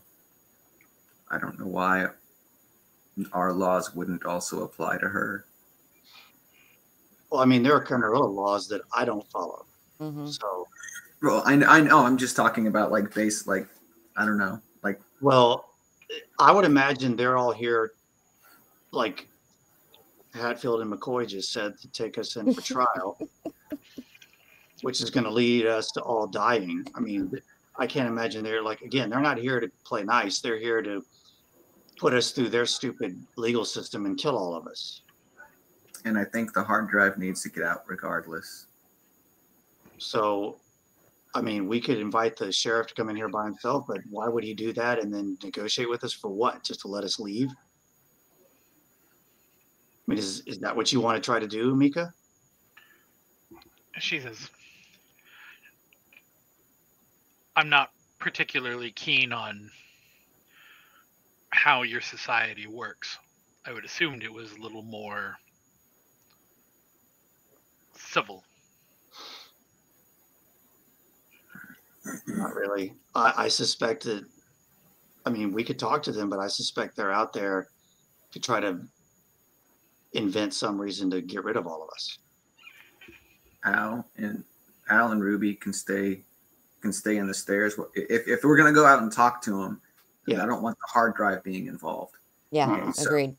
So if we end up getting taken or something happens to us, then after we're gone, Ruby and Al can leave. If we're going to split up, that does make the most sense to me. Just, yeah, I think Al and Ruby should hang back. Okay. And we can try to talk to the sheriff and see what's up. But I mean, Chilly. I hope he says he just wants to meet you, Mika, but I have a feeling he's going to want to take you in and execute you and execute us. Well, we'll have to explain to him too that if anything happens to her, it's going to cause trouble with the werewolves. Or, anyway, Mika, you seem like you're pretty strong, so maybe we can fight our way out if we have to.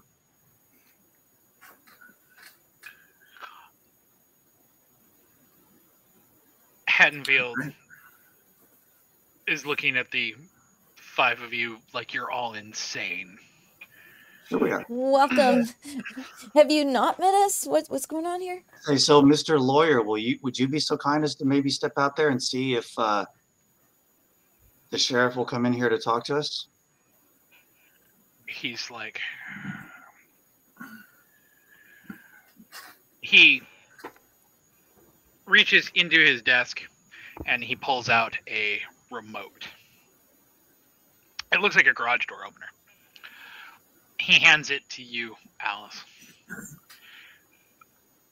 There's a button, much like on garage door, that has one little notch on it. The other one has 2. He says, "This is the lock on the door." And he points to the metal door going down the stairs. He says, "Once you're inside," he says, "1 locks, 2 unlocks." He says, "This will work on both doors." Okay. But you have to be careful, because Abraham knows what that is. Okay. Imagine it's small enough to fit in my jacket pocket, like a hoodie pocket. It'd be out of sight. Okay. So now with that information, Al and Ruby are getting ready to go into the other room. Mm-hmm. So let's just to clarify actions before we continue on. Mm-hmm. The game plan is that Al and Ruby are going to go through the door and head. Are you guys just going onto the stairs, or are you heading all the way down? Just onto the stairs. Okay. Haddonfield's going to attempt to bring Skro into his office. And if that doesn't work, then the 3 of you are going out to meet Skro. Well, let's see what happens. Okay. So we'll see you guys.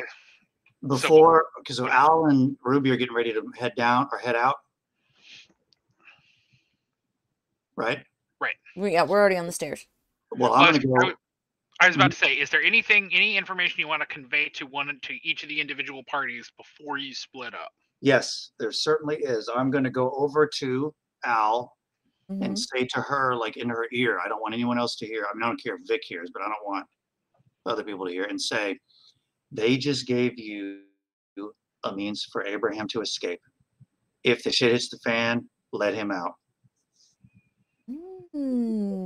Sowing chaos, my favorite. They will be more concerned with him getting out, and then we can get away. So backup diversion. Yep. Gotcha. Just text me. Is our telephones working again? Yeah. So, Haddonfield says, "I will be back."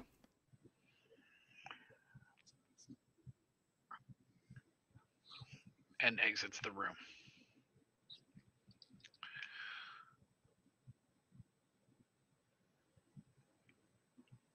Mika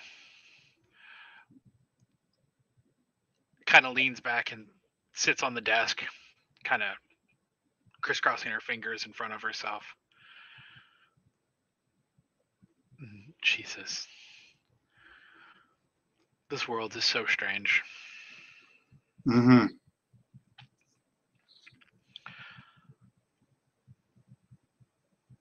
You hear muffled words. Conversation seems kind of heated outside the door.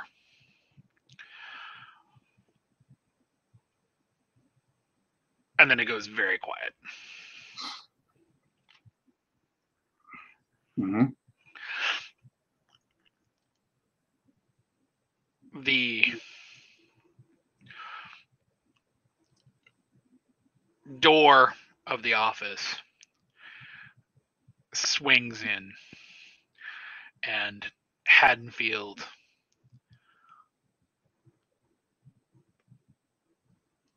stumbles and then falls forward,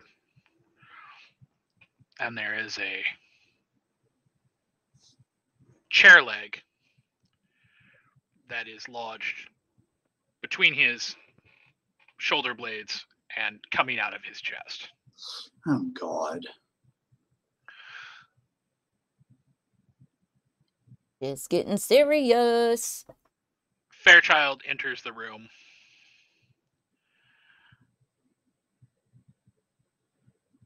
With Skro.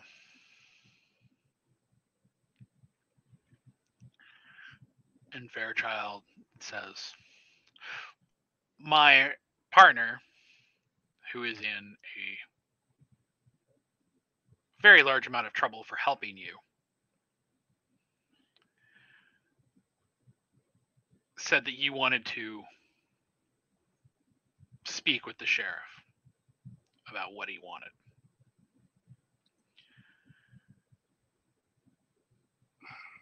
Your mic is not on, Zachary. Sorry. Jesus. What does this mean?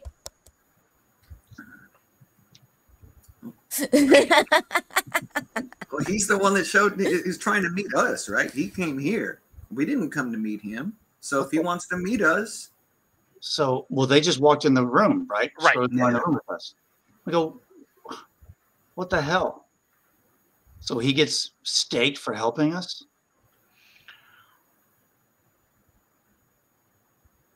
Fairchild says, no, he got staked for helping the one downstairs.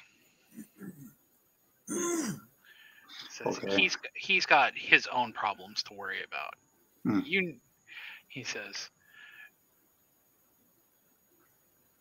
you need to come with us. No, We promised we would get her back to the we're not going to forest. come with you. We're not doing that.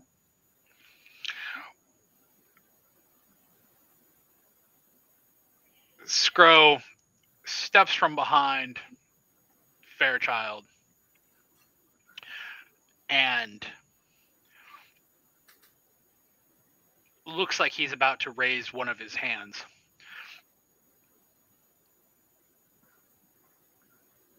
And you don't even see it happen.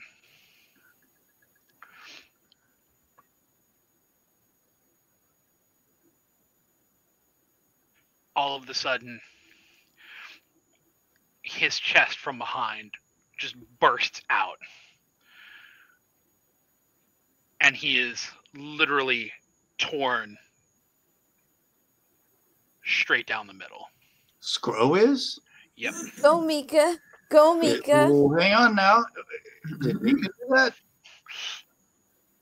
The thing that is behind him now has the outline of Mika, but the features are completely different. She is completely cloaked in shadow. It is almost as if she is a silhouette. So she's not sitting on the desk anymore. Nope. Oh, okay. Sweet. Her fingers are not even claws. They look almost like they are just parts of her arm, as they are almost like pincers. And she has just rented him in two. And like a piece of paper, he just kind of burns up. Awesome. Can I snort his ashes? There are quite a few ashes. Oh, Lord. Nice. We should scoop some up, take him to Slade. He can make a new batch. Yeah. Yeah. He's not the chemist, but No. That would be a good deposit down on a new order. Just saying. So basically, he's now dead. And what else is going on? Fairchild goes to open his mouth, and before he can even open his mouth to say anything, Mika's maw, because that's what it is. It's not a mouth anymore. It is a maw, clamps down on him, and there is an awful sucking sound as he is just drained. I'm just going to kind of step back a little bit, admire what's going on from a distance. Take a little video to send me. We didn't even. Oh, yeah, you're not in there. Shit, yeah, I'll need me. my phone out, and I'm going to video record this shit if I can. When his body hits the ground, her stance is completely different than the rather reserved woman that you saw before. Her back, her spine is curved. It almost looks kind of like the way that like a cat when it's hissing is. Her spine is completely curled up. She is very low slung. Her arms are held very wide. Her shoulders, her like scapula, are kind of pushing up. She looks much more bestial than human. Oh my God.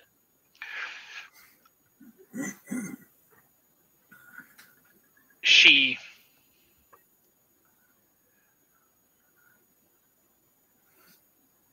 turns to the three of you.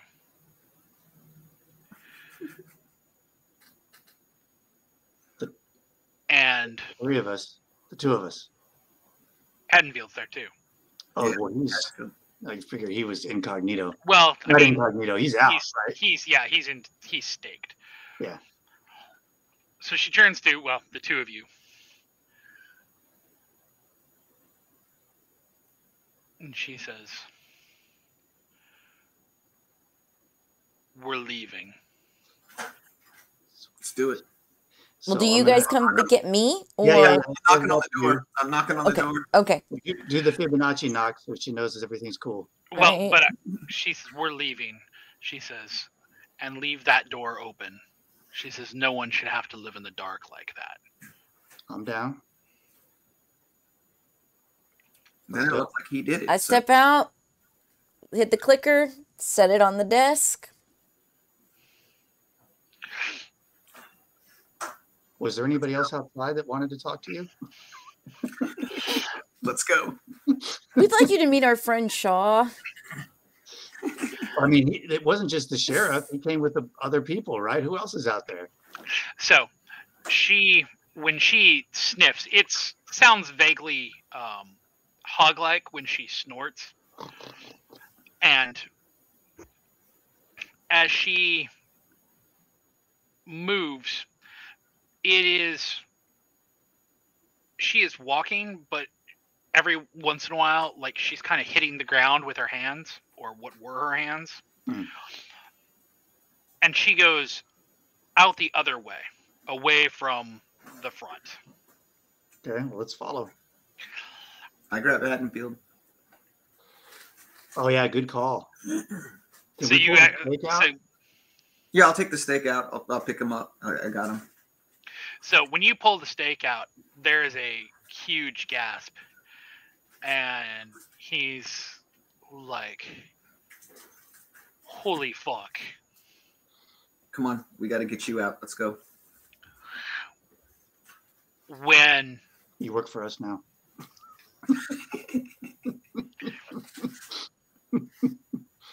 She gets to the other end of the hallway where you think maybe Fairchild's office is. And she is starting to look more like herself. The her spine has started to straighten out. Her scapula aren't quite so big. Her hands are starting to become hands again. And she still looks fairly bestial, but everything is kind of coated in shadow. Like she's standing, like there's a light like right above her.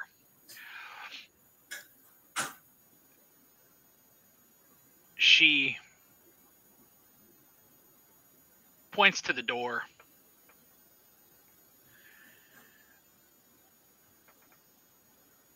And just beyond the next office. And she says, I smell 2 or 3 of them. She goes, I don't trust myself to do more than what I have without fear of turning on you. Guys, do we think that by walking out and telling them their sheriff is dead that they'll run back rather than attack us? Tell them the sheriff's dead and Abraham's on the loose. Yeah, let's see if we can get out that way. So when you you just open the door and walk out? I mean, we have no other way out, right? Yeah.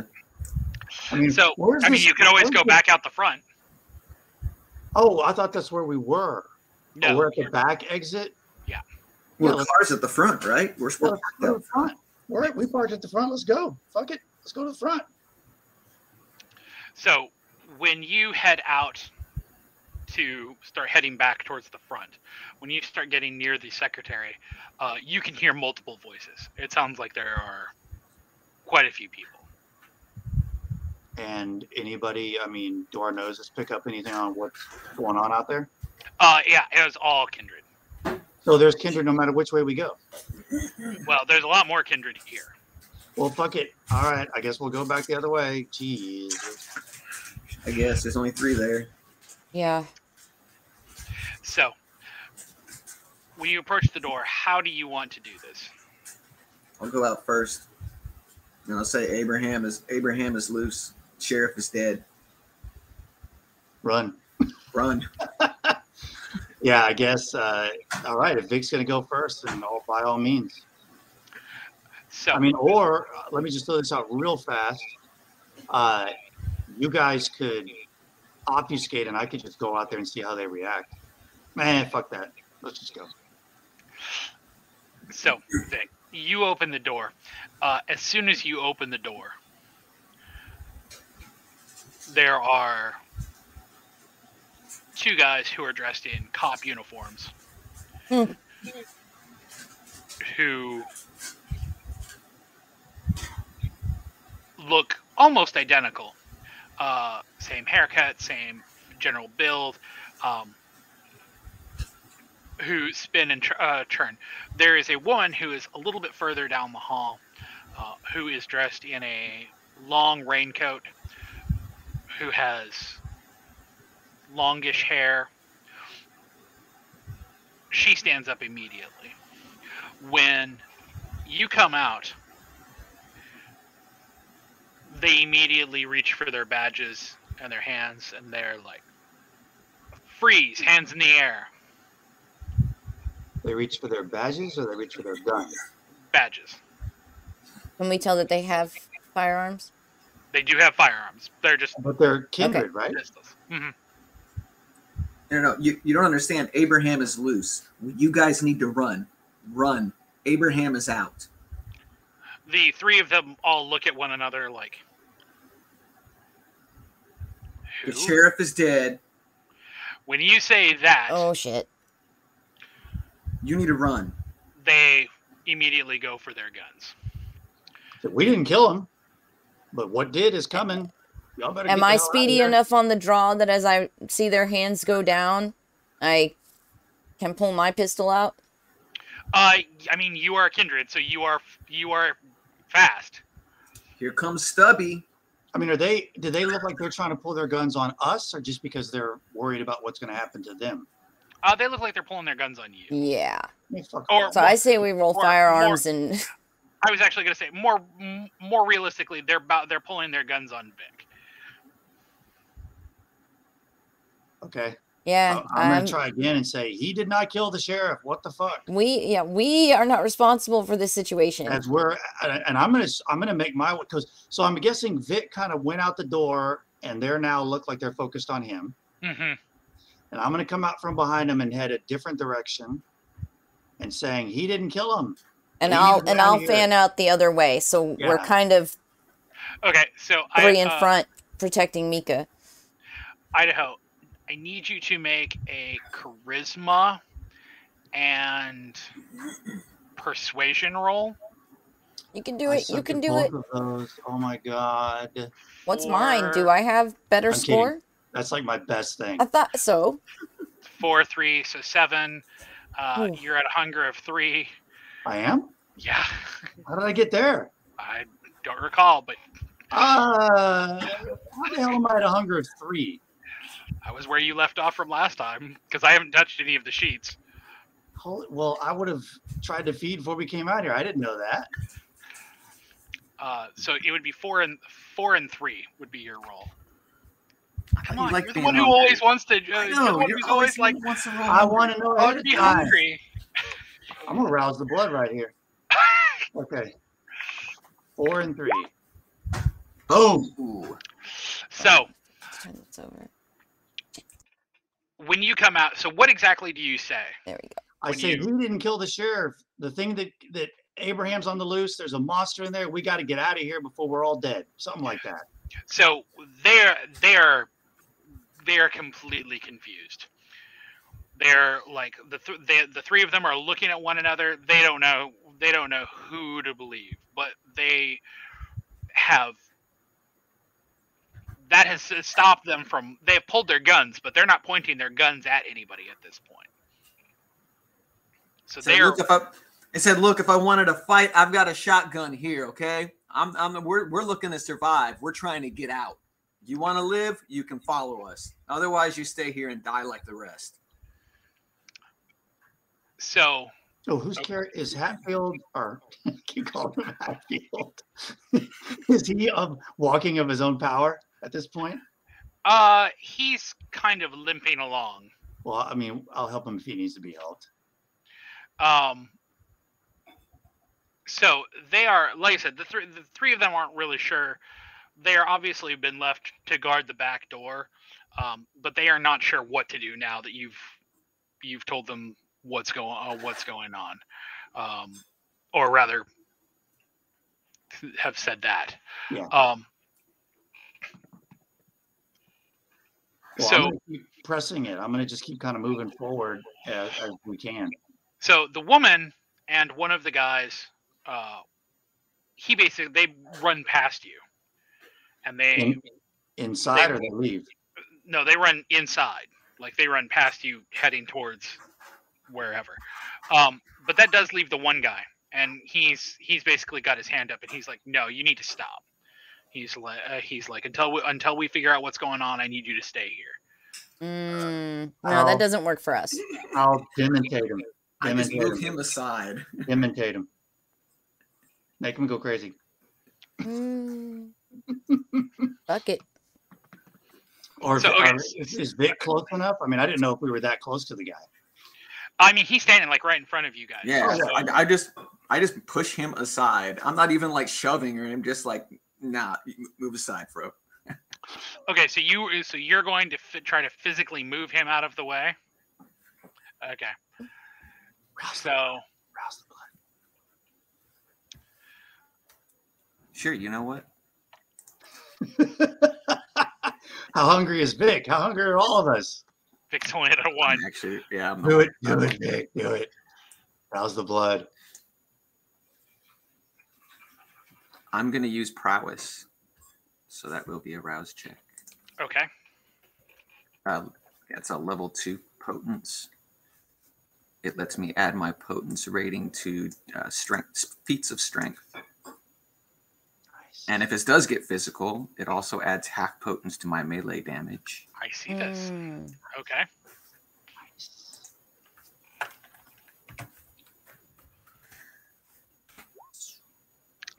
You're not any hungrier. Okay, so you unarmed down as well as half to their melee. Okay, so then if you're just going to basically, so are you? How shall I phrase this? Are you like just attempting to kind of wave him out of the way, or are you like attempting to like shove him out of the way? No, I'm being Neither. I careful. think I'm he's just like- saying I'm- put I'm his like- hand on him and he's just I'm picking him slowly up. moving the guy. Just get the fuck out the way, bro. Yeah. Not like a hard shove, but just like, Like no. opening a shower curtain. Just move. Yeah. Like, no, you don't have the ability to keep me in this room. No. Okay, so this is going to be an opposed roll because he doesn't want to be moved. Yeah. So this is going to be. So are you like? Are you? I was gonna say. Are you like grabbing him to move him, or Yeah, I are guess, you? like, Okay. just pick him up, like grab each side of the arm, just pick him up. Yeah, we could just John Woo this and all whip our guns up and be like, you have one, we have more. Fuck off. Well, try to move him first. You might as well. Okay, so that is. I would say, yeah, that's going to be your strength and your Take roll. his gun. Take his gun. So 5. 14. Don't you have like +8 when you grapple? Phone's right into your unarmed damage value. Well, no, it's to your damage value, and half to your melee damage. So it's going to be so. Don't you also have something else that adds your Grappling specialty. Grappling. Okay, so yeah, so it's going to be your grappling. So it'd be so 6, 5, 11. So yeah, so 10 and 1. Jeez, That's great. I'm counting 14 here because I have 5 in brawl, 5 in strength. 3 in potence adds to feats of strength from prowess, from rousing the blood. I need to look at that because that's not what's written on the thing. So 1 second, real quick. I'm sure you're correct. That sounds right, but that is not what's written on your page. So, potence, prowess, gain when activated at the potence rated to the unarmed damage value as well as to their melee damage. No, that's to damage, not to. Oh, just damage. Okay, your roll. That's fine. So 10 and 1. That's still. Well, if you have to punch his face in, it'll give you extra damage on him. Do reds first? Whites? I don't remember anymore. White. It's been so long. White's first. And it's W, right? First. It's been so long. I'm sorry. Yes, it is. Well, we got to remember Vic don't read so good. What the hell's going on with your rolls? Oh, I know what I did. I missed the whole roll. That would do it. Da, da, da, da, da. Boom. That's not enough. I can use willpower to re-roll 3 of those. Oh, I guess you don't need to. So no, so margin of 3, you pretty easily sweep this guy. When you move him, you basically clear him right off his feet. Like he just hits the ground. So you guys, and he's prone on the ground. So if you guys want to basically just keep running and walk away from this and run out, then you have. I'll let everyone else go. I'll hold a shotgun on him while he's prone on the ground. And I'm just saying, don't, dude. When he fell to the ground, did he drop his gun? Yeah, I was like, can I swing in and use my super speed to like yank his gun on the way out? Yeah, I mean, if he's prone on the ground, so if you want to go for his gun, you will be at an advantage for it. Yeah, Like he didn't definitely. just straight up drop it, but he still got it. But he's also prone on the ground. It's not going to be a big deal. He's not in a position to exercise any leverage. Okay. Yeah, So I'm I holding swing in and take his gun. Okay, so that's going to be from you. Or Idaho said he was going to do it first. So Wait a if you minute. want to, Wait a minute. Can I quell the beast on him? I mean, you could now, sure, if you wanted to. Because I remember I did that on the other vampire last time. And he just basically went totally like he was almost asleep, and I just was able to take what I wanted from him. You mean? Oh, you mean in the And the duo session when me and Vic burned half the town. that was not a kindred. Oh, that's right. It's like that against. Okay, it won't really make a difference then on this. Wait, I don't know. Whichever, does it matter? I mean, which one of us was closer? I really don't care which one of us does it. Either or, you guys, the roll is going to be since you're just trying to snatch it out of his hand, would basically be your dex and your larceny. Okay, who has the best thing? You're 2 and 2, but you also have 3 hunger. Okay, what do you have, Al? What's your dex and larceny? Hers is 2 and 0. Shit. All right, whatever. I'll go for it. Okay, so 1 and 3. Hopefully it's a messy crit. You're gonna remove Just this rip guy's his whole hand off. arm. Is that enough? That is enough. Hey! He hits the ground. As you're running out, you basically step on his arm and just snatch that gun right out of him and out of his hand. I don't have a gun. And he's split. And I've still got the shotgun pointed at him. I'm letting everyone else get out the door. So when you guys get out the front, a couple things. One, the parking garage for where you would have parked in order to get here is not like right in front. It would be across the street. So your car is in there somewhere. Okay. When you get out this back alley, there is a police car that is sitting there with the keys still in it. Yeah. Why don't we just go to our car? What if we what if we separate and take the police car to the wrecker shop? All right, go for it. And then the rest of us hit the other car. So we split. Sure. And steal the police car, but take the police car straight to the wrecker. Oh wait, did we bring the hearse or the Charger? It was never decided, so I always just assumed. That's why I brought up how big Mika was. That would have determined. So did we bring the hearse then? I don't know. Did you? Well, would she have even fit in the Charger with all of us? Is my question. Probably not. I mean, she's about the same. She's maybe a little bigger than Vic. So we put the two of them in the back with me. I figured we took the Charger in case we needed a quick getaway. Yeah, so that makes sense. Okay. Okay, so we have the Charger. So, I don't mind driving the cop car to the wrecker to go throw for them it. off the trail. Anybody gonna ride with me? GPS out. Besides, well, where is the damn GPS in the cop car? Okay, wait. So according to the map, according to the map, wherever we are right now. So you are. Well, I'm just wondering who would have the easiest route to get Mika back. So you are, just to give you kind of a general approximation, you are like about right there. You see in my dot? Yeah. Okay. You're a lawyer. So if you were going to, the museum for basically the entryway to Fairmont is here. Oh, we're real close. So if you're planning on taking the car here, like either one of them is kind of on the way. Yeah, so it really don't matter. Well, then so since we know take her in the cop car. Well, I'm thinking that you need to get to where you're going ASAP. Being in a stolen car. So at this point, Ruby raises her hand and she goes, "If anybody's going to be the diversion, it should be me." She's like, "I drive better than all of you." That's right. Well, that's why we were discussing this. We also well, do you want to take the cop car to the She goes, "I'll take the cop car and put them on a wild goose chase, and you guys take her back to Fairmont." Okay, and take Hatfield in case you get caught and need a lawyer on the way there. Oh, right. She looks at him and she goes, "I'd really rather not take the body that has a hole in it." He hasn't healed up yet? All right, get with it. Come on with us. Oh, my God, dude.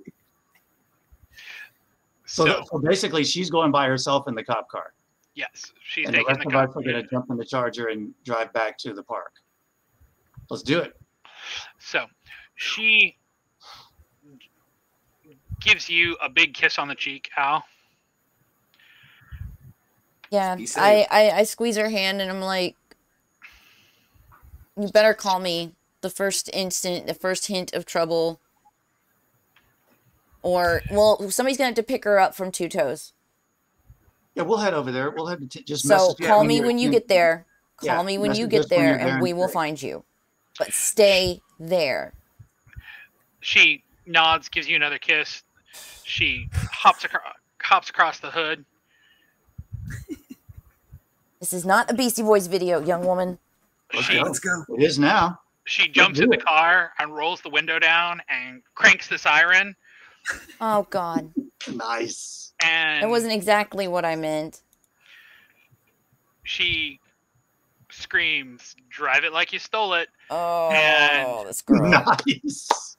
And she peels out, like drags the back tires, and goes and drives down the block with the window down, the sirens going, and you can hear her. She is on the radio, like into the CB, like rapping the lyrics to NWA's "Fuck the Police." Oh, Lord. Nice. She's scaring me, but at the same time, I'm very proud. It's an odd Oh, mix yeah. of feelings. And so she's gone. Let's go. Let's be gone as well. Yep. Mika is like watching this entire thing, being like, I don't get you, people. Yeah. So,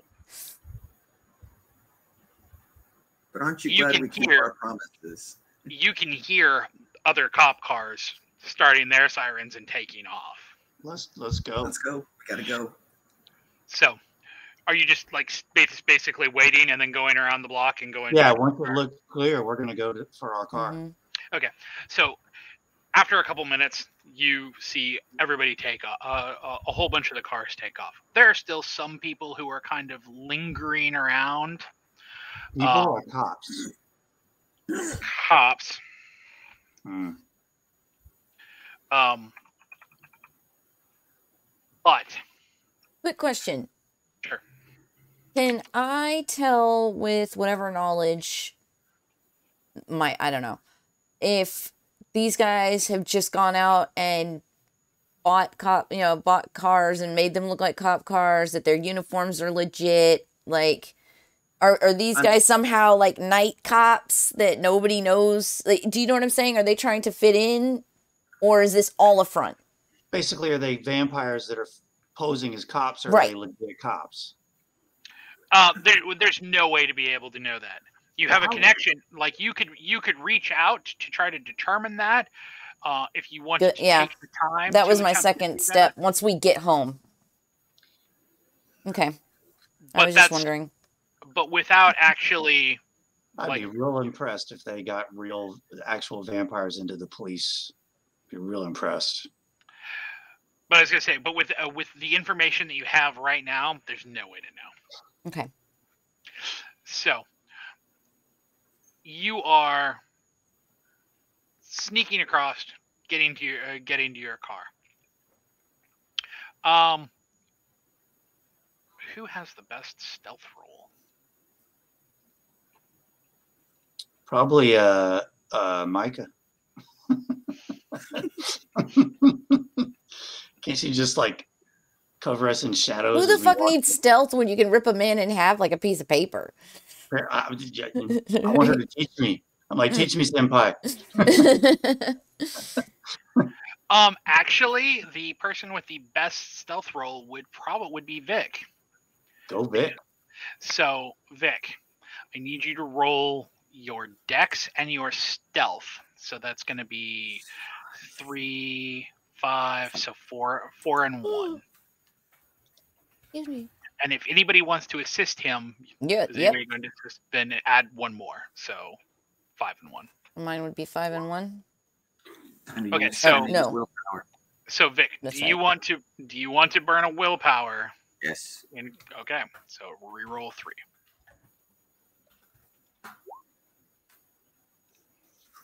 That's good enough. Yeah, that is good enough. So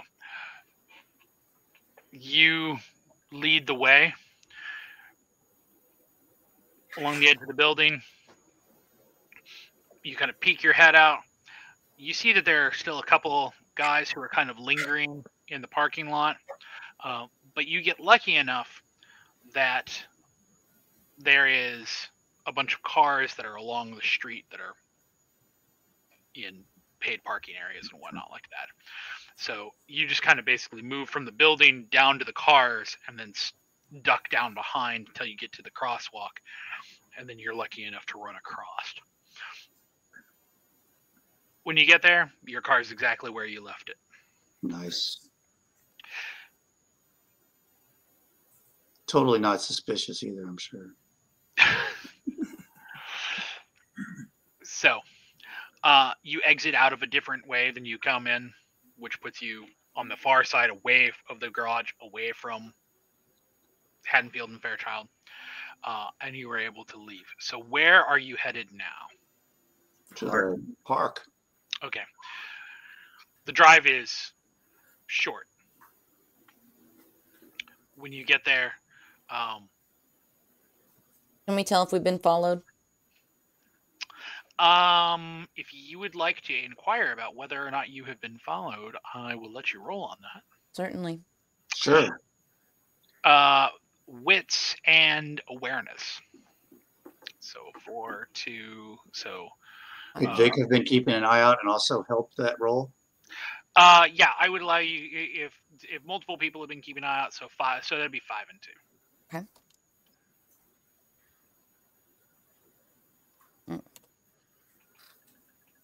What you doing?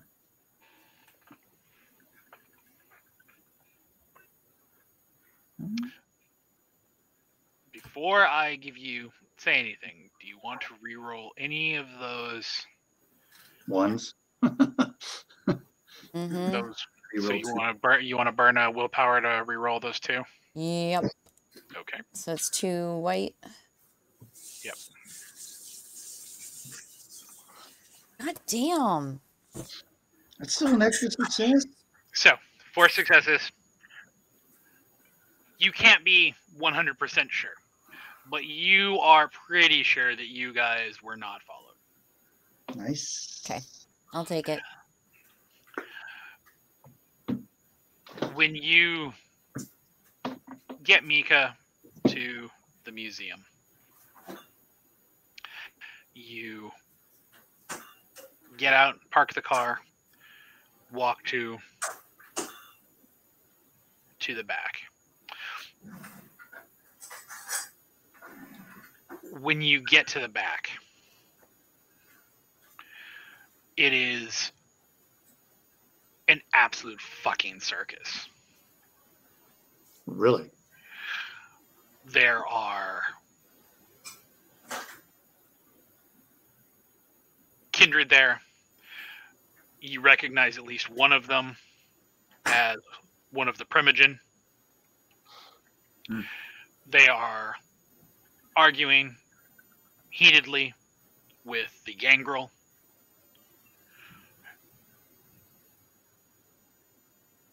But neither of them are paying attention as you guys are walking up. Let's just avoid them altogether. go to the edge of the forest to drop her off. So when you walk up,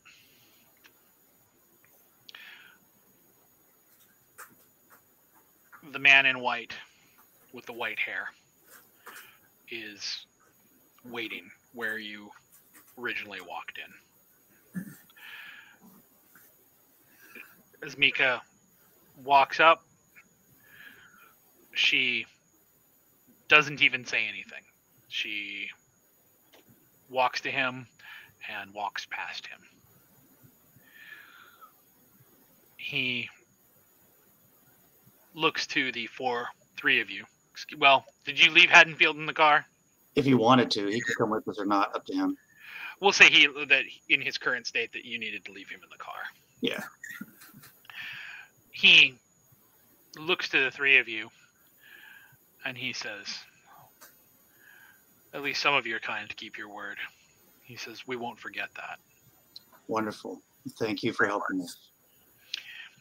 He retreats back into the park. And we should retreat to our car. As you leave to the car, you think you see one of the Gangrel looking over at you, but if he says something, if he does anything, it doesn't matter. you are to your vehicle and you're out of there. Nice. Did we ever receive a message from Ruby? You have not. Well, I'm gonna head toward 10 Toes. Yeah. So, the drive towards 10 Toes this late is remarkably easy.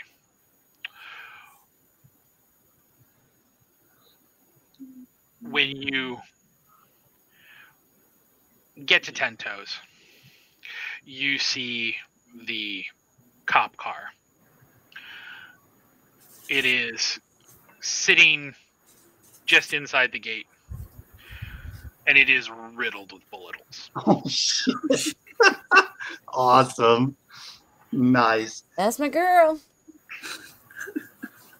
So cool. Now we're And going to take the PS out of this thing. there is a trail of blood leading from the door to the office. Well, let's go help her out. We can feed Haddonfield to her. That she won't be a thin blood anymore.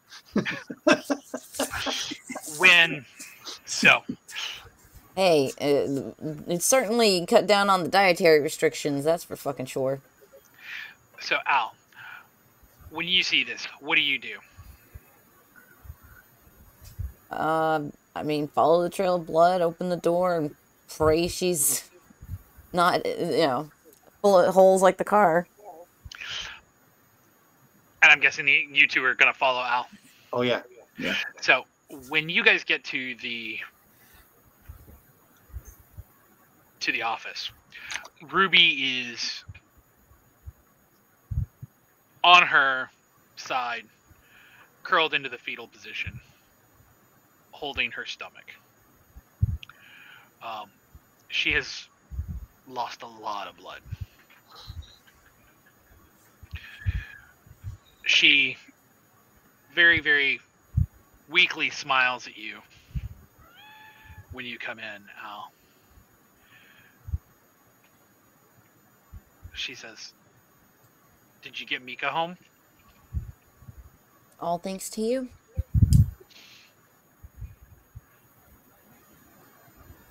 She's like, "It's not as bad as it could be." Yeah, but it's not that good either. We need to get you home fast. Does it seem like with the blood loss that she's gone through already, she'll make it home at this point? So thin bloods suffer damage the way that humans suffer damage. So getting shot is a much more severe complication for a thin blood than it is for a kindred. On the flip side of that, thin bloods, while they take longer to heal, basically have the same resilience, relatively speaking, as kindred do. It just sucks a lot more for them. But if she fed, wouldn't that help everything? It would help. It's going to take... She's not going to heal near as quick. She's going to be out of the game for a while. Yeah, thin bloods. So thin blood healing uses different rules than kindred healing does. Okay. If I at least get the slug out, will that help? If it's still in there. Yeah, if it's still in there. So if I roll her over, can I tell if it's a through and through? Okay, so if you want to do that, that is... Probably something I'm horrible at rolling. So that is going to be your... Are you attempting to figure out if she's got a... Are you just attempting to look, or are you actually attempting to, like, feel it out? I mean, first I'd look, just pull her shirt up or whatever, and just see if, obviously, if it went through. Okay, so that's going to be we'll say a intelligence and medicine roll. What's our have vampire anything in medicine? I know. I'm like, well, you have 1 point in medicine. Okay. What does that put me at? More than my 0 points in medicine. So we need 3 and 1, so 2 and 2. You guys better pray. I don't know what you believe in, but pray. Oh. So, I don't know if that's when you wanted to roll the messy critical. No, Jeez. no. so okay. Shit. So, if you want, you can use your willpower to re-roll your 2 white die.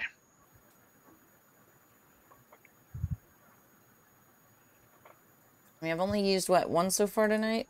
You have only used 1 so far. Okay. So basically, if she doesn't roll another 0, it's not a messy crit. Right, then it would just be 1 success. Yeah, see, so she's got 2 successes. You are able to, when you look at it, is it a straight through wound? Yes. The bigger concern is that it looks like maybe it hit her in the kidney. So you're a little worried that she's going to have other problems. Yeah. You don't think that they're going to be, too terrible for a kindred, but you're not entirely sure if this is if she needs to go to a better doctor or if this is a... Yeah, I was gonna just ask the guys to help remind me, do we have any sort of vamp medic that we can rely on that we could... I guess it would be up to whether or not we have a contact. I don't know if vampires Honestly, use doctors very much. Our best contact might be another thin blood. Like if we can go into the club right now and find some of the thin bloods, because is club still going? Is it probably already at past? It is pretty close to closing. Okay. Yeah, we should We'll have to get haul her ass. Just, yeah, get her in the back of the car and let's go. we can try to find her some blood and just get her stabilized and figure it out when we have more time. Maybe Haddonfield knows somebody, but we need to fix him up too. Yeah. Let's get home hopefully in time to get some kind of snack off of the dance floor. So when you guys get there, the club is pretty sparse. It is the end of the night. It's not been a particularly busy night to begin with.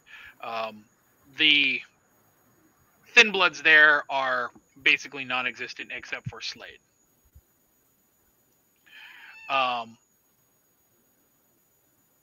So if you want to hunt, that is totally possible.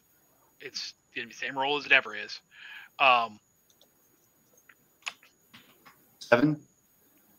Because I'm definitely hunting. So it's total of 6. So, but that also includes your hunger die.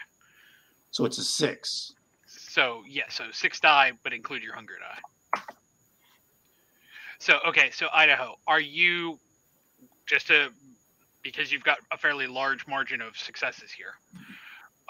What are you hunting for? Just for yourself, or are you also hunting for the injured? Yeah, I'm going to basically try to find somebody that I can feed off of and bring to wherever Ruby is. Yeah, incapacitate them and then... Or, maybe I can get 2 people or who knows, but whatever. Yeah. Okay. What I was going to do because I need to feed too.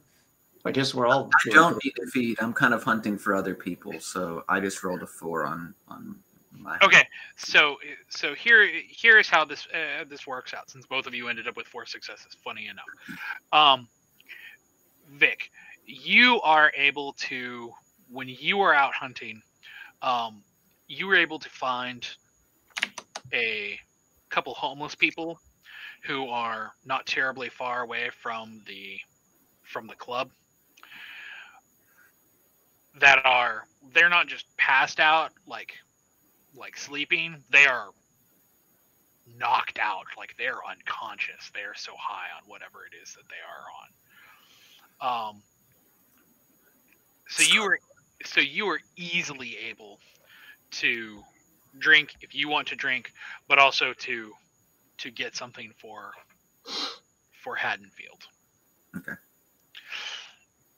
Idaho. Blood. Now I'm a wizard. Drug blood. I've seen that GIF form on Facebook and social media so many times, but we've actually been watching it the past week or so. So Idaho, you go out hunting, and at first it feels like you just cannot find anybody. The streets there's nobody in the club that's biting, so to speak. There's nobody outside. And then you, just as you're about to give up, you are going to cross the street, and you almost get hit by an SUV who starts honking at you. And it takes you a minute. You kind of hand up, and then you realize that it's Danny, who was a guy that you fed on a while ago, and you even gave him your number, or he did. Yes. Oh, your boy toy. And he hadn't heard from you, so he's like, "Hey!" Like, I was trying to call you right now. It's amazing you're here. Let's go. So it is easy. He is all about it. You tell him that you've got a friend who needs to feed, that wants to have a little fun. He is by himself. Well, that's going to make it a little tough, though, because I'm at a hunger of 3. So I brought 2 people back that I'm not feeding off of at all. So yeah, okay. Well, let's just go with what we got. We'll figure it out. Okay, so Al, are you going to hunt at all, or are you going to? I need to, because I'm at a 3. No, I think you're at a 2. You're at 2. You still don't want to start off as a 3 for the next session. Yeah, that's what I'm thinking. Yeah, I mean, let's all just bring like 10 people. Yeah, back what's my roll on that one? So it'd be 4 and 2. Unless you want to rouse the blood. Damn, she's gonna be like a party back with her. So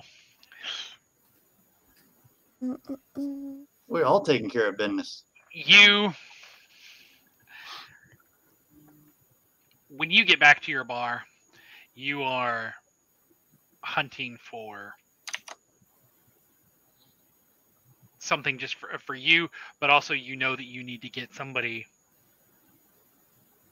to help. Ashir. With Ruby. And you also know that it needs to be someone who's going to be discreet because of the condition that Ruby is in. Oh. So, when you get to your bar, you are not attempting to let it be seen that you're on the hunt, but you're also a little worried. So, when you look across the bar and you see some previous feeding partners that you've maybe had a menage a trois with a long time ago, who are hanging out at Lane's bar, who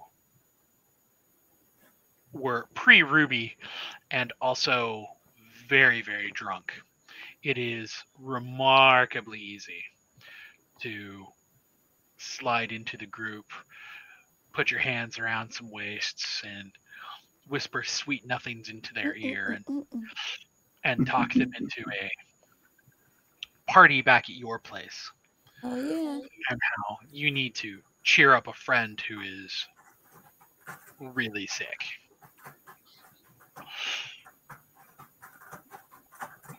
So, with that, Idaho, I'm assuming that you and Danny, you took Danny to bring your hunger all the way down to 1? Yes, I guess I'm knocked his ass out, huh? That's not enough to knock him out. 2 is not enough to knock him out, but that's certainly enough to make him fairly woozy. That's fine. I'll just do what I need to do and make sure he is safe enough to get home or whatever before I get my dog and find somewhere to sleep. So I could feed Brutus with him too. I mean, if Brutus needs a little Demon dog. Yeah. So, at this point, everyone has managed to bring their hunger down to 1. Nice. Al has found someone to try to help Ruby's hunger, and Vic has found somebody to help with Haddonfield. So, with that said,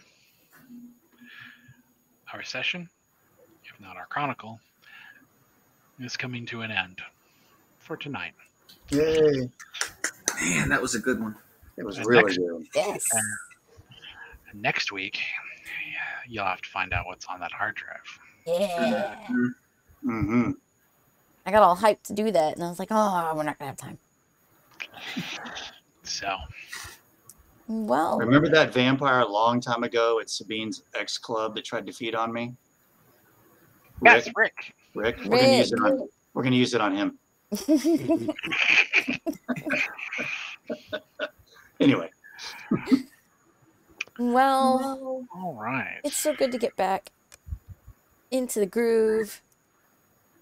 So, I want to thank Nox, our storyteller, Skot, who plays Idaho, Zack, who plays Vic. I'm your Alice. We all really appreciate you guys being with us here as first session of the new year. Nox and I have been talking about bringing some other new tabletop content to you guys, so look out for that. We will probably post as things come along in my Discord, which you can find the button for that down below. Anything else, guys, that you'd like to announce, plug? I was going to say, Thursday, we are going to have some new content for you with we're going to be doing a session 0, so you get a little bit of behind the scenes content for the next game that we're going to be demoing, which is Blades in the Dark, which we're excited about. So that's going to be that's the next big thing for us. Will be that on Thursday night. What about you, Skot?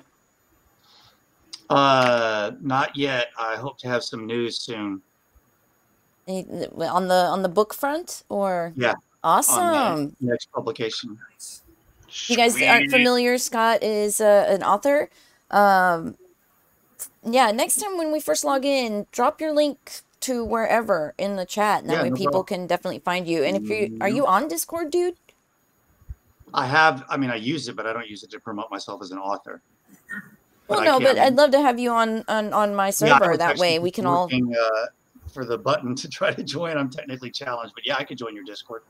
Yeah, if you're in where the video is and there's the chat, if you just scroll down, there's a ton of buttons and banners and things, and one of them should say Discord. Okie dokie. And yeah, so you guys, last seconds to get in any follows, subs, questions, anything. Yeah, I think that's it for tonight.